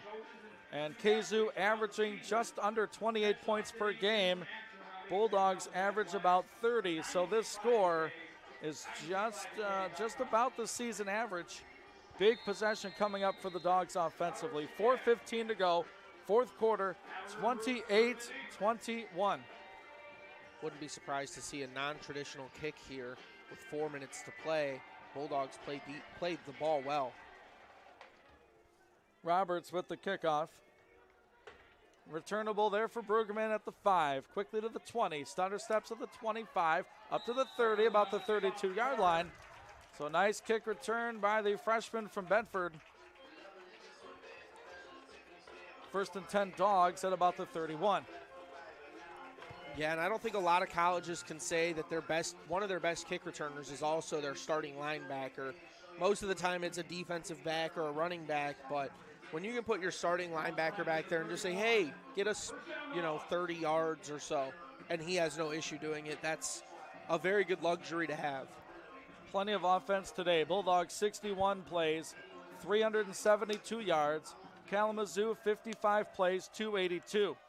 Right now the Bulldogs up by 7. Jake Calvert with the QB keep up over the 35 to the 36-yard line, where it will be a 2nd down and 5. Little run fake to Aberger, and now, Sean, it's where you're going to lean on your offensive line, right? You want to take the air out of the ball, use up game clock, and end the game with possession. Yeah, and on that last play, Calvert looked like he was about to get hit hard, but luckily for him, two Hornets, mind you, ran into each other, taking both of each other out of the play, allowing Calvert to gain the yardage he did. Calvert 5 rushes, 20 yards. 2nd and 5 for Adrian College. Here's Tyson Hill. Hill bouncing it to the outside, but tripped up on his way there. 45 stuck his arm out there, and that was, 41, Adam Stapleton. And we're going to get a Kalamazoo College timeout. We're going to keep it right here in the broadcast booth. We do have a final score from Alma College beating Trine 41-16. The Bulldogs will be in Angola next week. And a final from Holland as Hope stays undefeated. They take down Albion 41-14. Hope in the driver's seat for the MIAA championship. And late 4th quarter in Olivet, the Comets leading Calvin 21-13. Right here we have a 28-21 score. Adrian over Kalamazoo with the football. The Hornets called their first timeout of the half. Sun beaming down here at Docking Stadium, 56 degrees in Adrian. Aside from half of a homecoming game, there's been fantastic football weather all season long. So here we go, big 3rd down here, 3rd down and 5. Well, they call it 4. So they scrimmage from the 37. Calvert's alone in the gun. Takes the snap. He's going to run all the way. QB power. Calvert's got it. 1st down, Bulldogs to the 43. Going to give credit to the Bulldog left tackle. That was Bryce Keller. They pulled the left tackle, right? Slid to the right, got up into the hole. Good blocking, and Calvert with the run. Yeah, and that was going to be a draw all the way. You put 5 wide receivers out. No way they want to let Calvert throw this ball, maybe throw an interception or even stop the clock. That was going to be a run all the way. Calvert in the shotgun. 2 to the right, 1 left. Shondell Harnett, the running back. Harnett trying the left side. 2 hands on the football as he gets to the 45-yard line. And we'll see another timeout by Kalamazoo. We're going to take a timeout with them. 2:32 left in this 4th quarter. Bulldogs by 7. We'll be back in 30 on the Adrian College Sports Network. If there was one word I was going to use to describe the communication arts program at Adrian College, it would be unique. Students find themselves on the radio, in front of and behind the camera, and directing their own programs. Students learn in a personalized environment that sets them up for a world of opportunities. Are you ready for your moment in the limelight? Learn more about the Rush Communications Center and Adrian College's communications program by visiting adrian.edu today. Our producer engineers today, Dakota Schneider, Laura Witkowski, Josiah Durrell running video for us here today, operating the video side of things. Forrest Veneer, our top cam today. Ian Wendt, Sean Whitmer in the booth with you. 2nd and 8 for Adrian from their own 45. Leading by 7. Calvert taking a shot. He's got Aberger open at the 20. He's going to walk in for the Bulldog touchdown. Aberger with 2 today. Calvert's back in a big way. Yeah, and you want to talk about an explosive play there. How about we give Aberger 2 touchdowns on the day? both of them being long touchdown passes. You just lull the defense to sleep. 55-yard deep pass from Calbert to Amberger. I mean, you're running these bubble screens and 5-yard outs. You hit them with one of those every once in a while, and the Dogs connect. Jack Boyke on the hold from Mark Lopez is good. Extra point, up, away, and good. So with 2:24 to go, the Bulldogs have 35 up on the board and looking to avenge last year's loss at Kalamazoo. They're 2:24 away from doing it. This ball game certainly not over yet. That's a big-time score. Calvert to Amberger, part 2. Yeah, and both deep balls. The only deep balls that Calbert's really been successful on are the ones over the middle until that one there, as he's just going to loft that one to the outside on a wheel route. Sets him up nicely. So we'll have the kickoff here with Jack Boyke. Hannafin is deep. So is Spates. And once again, let's pump this thing up. 2:24 left in this one. 35-21. Adrian and Kalamazoo. Bulldogs looking to go 6-2 on the campaign. 3-2 in MIAA play with their border brawl rival waiting in Angola. Boyke sends it high and short. It's going to be Spates off the bounce at the 20. Gets around one Bulldog tackler and a second. Going laterally now up to the 25. Barbosa finally gets him at about the 28-yard line. So Boyke booted that ball and then looked back at the tee like the tee had something to do with it. We'll blame the tee, Jack. That's okay. Yeah, and that's one of those kicks there where if you're the return man, let that one bounce. It's going out of bounds. Just let it bounce. That saves you time, and it would have given you more yardage, as they're going to be 10 yards short of where that would have been if they did just let it go out of bounds.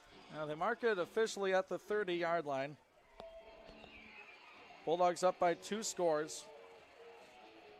And Kazoo's do everything quarterback, the 5th-year senior, Josh Nichols, has some work to do here. 2:14 left, 1 timeout for Kalamazoo, and they have 70 yards till pay dirt.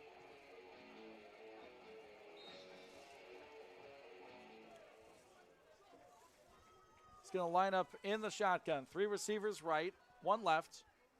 Running back in the backfield, he's going to stay in and block. Bulldogs bring 4. Nichols over the middle. It's up in the air, and it's intercepted. There's Wadis Ashman into the Kalamazoo side of the field and thrown down inside the 45. Wadis Ashman has only played in a half, but that's all number 8 needs. He's running to the bench, over to the sideline.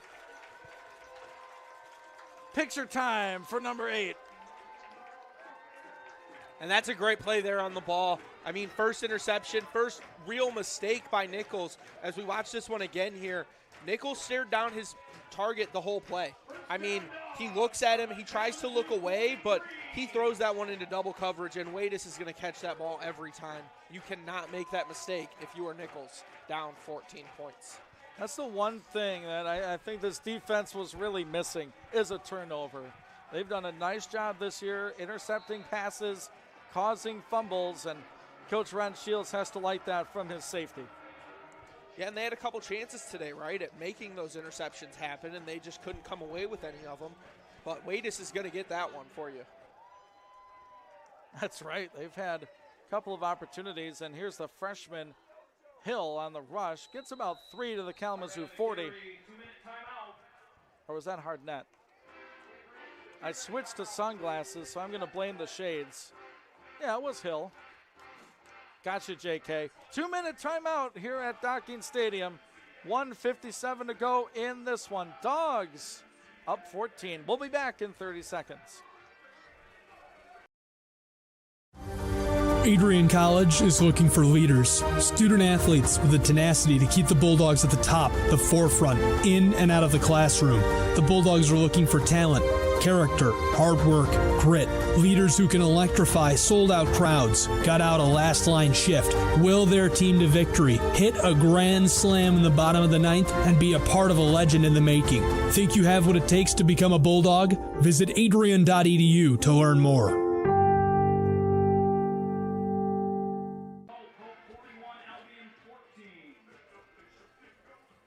Back here at Docking Stadium,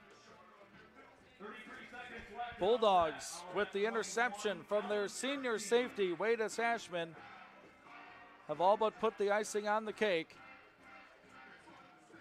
Well on their way to win number 6 against just 2 losses in this 2024 season.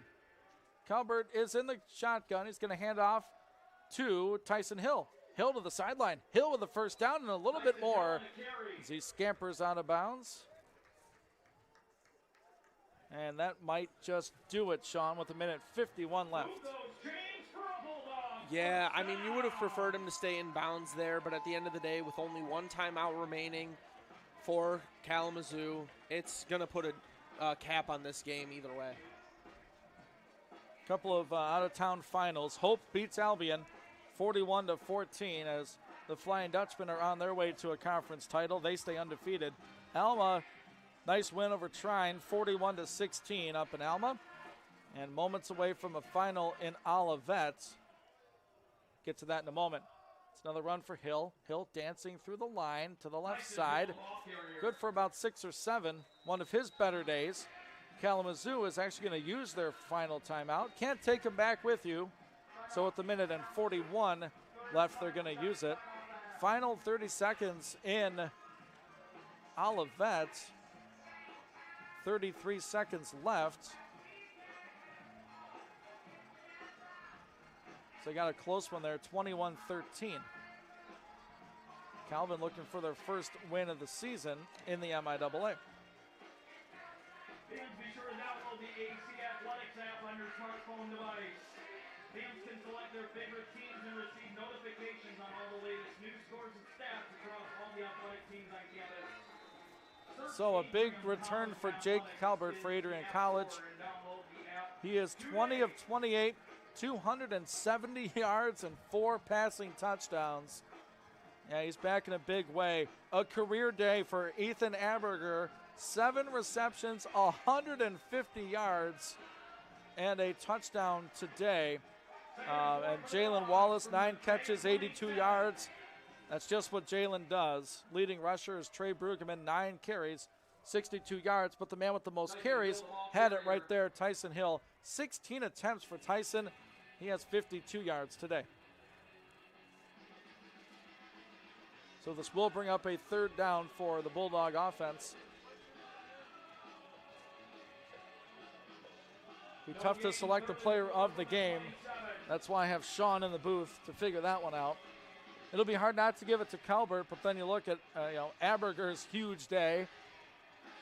Could maybe look at a defender. I mean, Brueggemann's doing it all too. I mean, 270 and 4 touchdowns. Hard not to give it to number 9. 9's going to give to 24. It's a 3rd and 4. And Tyson Hill is going to be, I believe, short of the line to gain. 35 on the play clock, 45 on the game clock. So it will be a 4th down. Offense stays out there for just a moment. Bulldogs leading 35-21. And we might see the first time out in a while by Coach Joe Palka. Yeah, 12 now on the play clock. They're going to eat this one down all the way to the end of the play clock. I might even take the 5-yard penalty for the delay of game because your kickers actually have more success backed up further. So they're going to run a play here on 4th down and long. Hill to the left side. He's close. He's got it. That's a Bulldog first down, and that's another Adrian College victory. They stay unblemished at Docking Stadium this season, and the final score is going to be 35-21. And this team was not in a position to lay down after their loss to Hope. They come back in a big way and beat a very talented Kalamazoo team, 35-21. Handshakes at the 50, coaching staffs and players. The Hornets have dropped 4 straight. The Bulldogs are now 3-2 in the MIAA. They are 6-2 on the season with 2 games left at Trine next week. Home for Alma the week after. But a Bulldog victory here today, 35-21 over Kalamazoo College. Ian Wendt, Sean Whitmer on the call. We'll take a look at our final numbers from this one and our player of the game coming up in just a little bit. So this one, another Bulldog victory on the football field, 35-21 is your final. We'll be back in 60 seconds. This is the Adrian College Sports Network. 10 years ago, Adrian College Television set out on a mission to bring the excitement, the passion, and the unforgettable moments of Bulldog athletics to fans everywhere. From the field to the court, from nail-biting finishes to championship victories, ACTV has been there to capture it all. Yeah, Jordan Spear, happy birthday, buddy. I'm sure. This year, we celebrate a decade of dedication, 10 years of innovation, teamwork, and delivering the energy of Adrian College straight to your screen.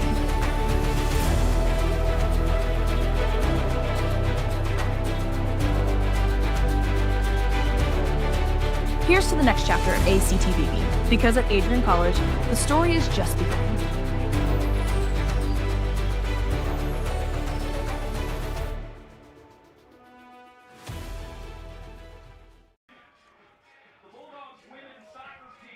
Welcome back on the Adrian College Sports Network. Sean Whitmer, yours truly, Ian Wendt on the Adrian College Sports Network. A Bulldog victory on the field, 35-21.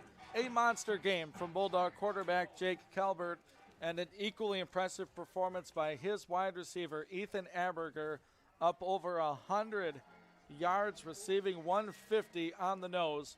And look, Sean, the defense, too. You got Washington with a sack and a half, Mike White a sack and a half, Randall Broom with a sack as well. Just an all-around good game. It wasn't perfect. There were flaws, but they did what they had to do to get the win and improve to 6-2. Yeah, both teams played good today. Both teams showed their heart, and they played it out in this game. However, Bulldogs just showed how strong they are here at home. You know, we talked about it earlier, that Coach Palco has instilled in this team that we are going to defend this house and we are going to make teams not want to come to Docking Stadium when they have to play. Just a third quarter that was dominated statistically by Kalamazoo. They put up 93 yards to Adrian's 65 in the third. Fourth quarter, Bulldogs with 137 versus Kalamazoo's 49. They held the Hornets to -4 rushing in that fourth quarter. 20 yards rushing in the third. On the game, 17 rush yards for Kalamazoo. Of course, that factors in the quarterback sacks in the game. Bulldogs run for $193 behind the strong running of freshman Tyson Hill and Trey Brueggemann. Hill 59 yards, Brueggemann with 62 yards on the game. So, all that being said, we're going to get to our player of the game selection. Sean's going to make it when we come back. We'll be back in 30. Bulldogs winners on the Adrian College Sports Network. Adrian College is looking for leaders, student athletes with the tenacity to keep the Bulldogs at the top, the forefront, in and out of the classroom.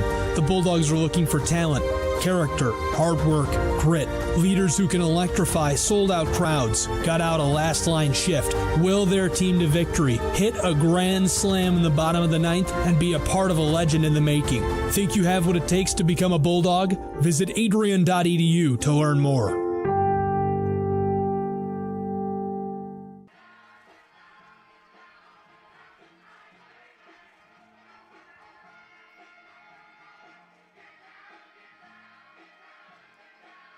Back at Kapnick Field, Docking Family Stadium, where the Bulldogs stay unblemished on the year as they take down Kalamazoo here at home, 35-21. Ian Wendt, Sean Whitmer with you. the Dogs grab the latest victory in this chapter of MIAA football. Big-time performances all around on the winning side of things for Adrian College, but it's time for the selection of the player of the game, and Sean had a tough task, but he sorted it all out. So what are we looking at? So, of course, earlier in the game, we jokingly talked about Sammy Lafada being in the conversation a couple weeks ago. Oh, not today, no. He didn't play enough today because the offense was doing their thing. So, no talk for him. Wadis Ashman, I'd like to have him in the conversation after that interception, but you can't win player of the game if you only play half of the game. Mike White, sack and a half. He makes that massive tackle for a loss, making them lose 10 yards. And he's played an all-around good game. He also was an emotional leader for this defense all day, pretty much. And then you come down to the two on offense, Ethan Aberger and Jake Kelbert.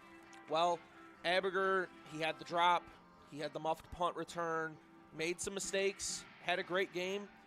But I'm going to ultimately go with Kelbert because he played phenomenal all day. He's coming off of missing a whole game.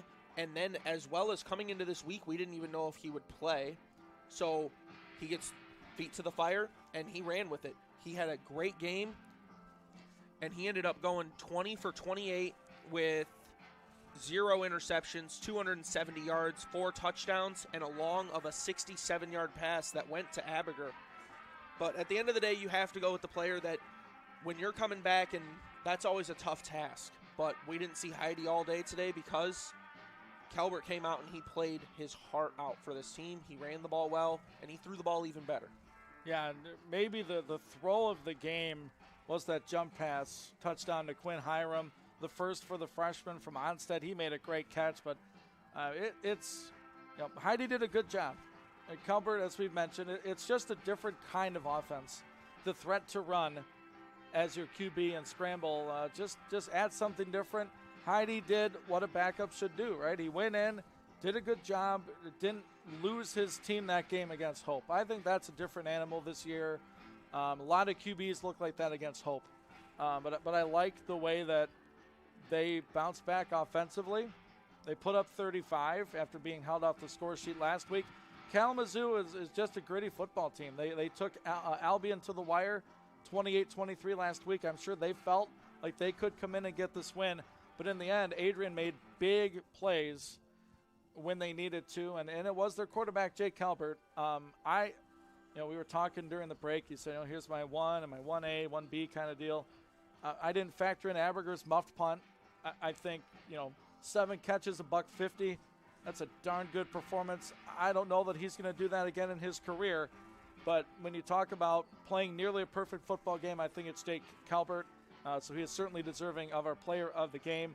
Defense came up big when they needed to. They gave up some points and yards, but that's going to happen when you play a good football team. Bulldogs, again, 6-2 this year, 3-2 in the MIAA as they head over to Angola. Next week, a border brawl trophy is on the line between two nearby rivals.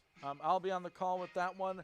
John Roberts back on the mic as Sean, hopefully you can rejoin us for the season finale against Alma. It's a pleasure to have you in the booth. All your knowledge about not only the team itself, but football in general. It's great to have you up here and throwing knowledge bombs at us, stats left and right.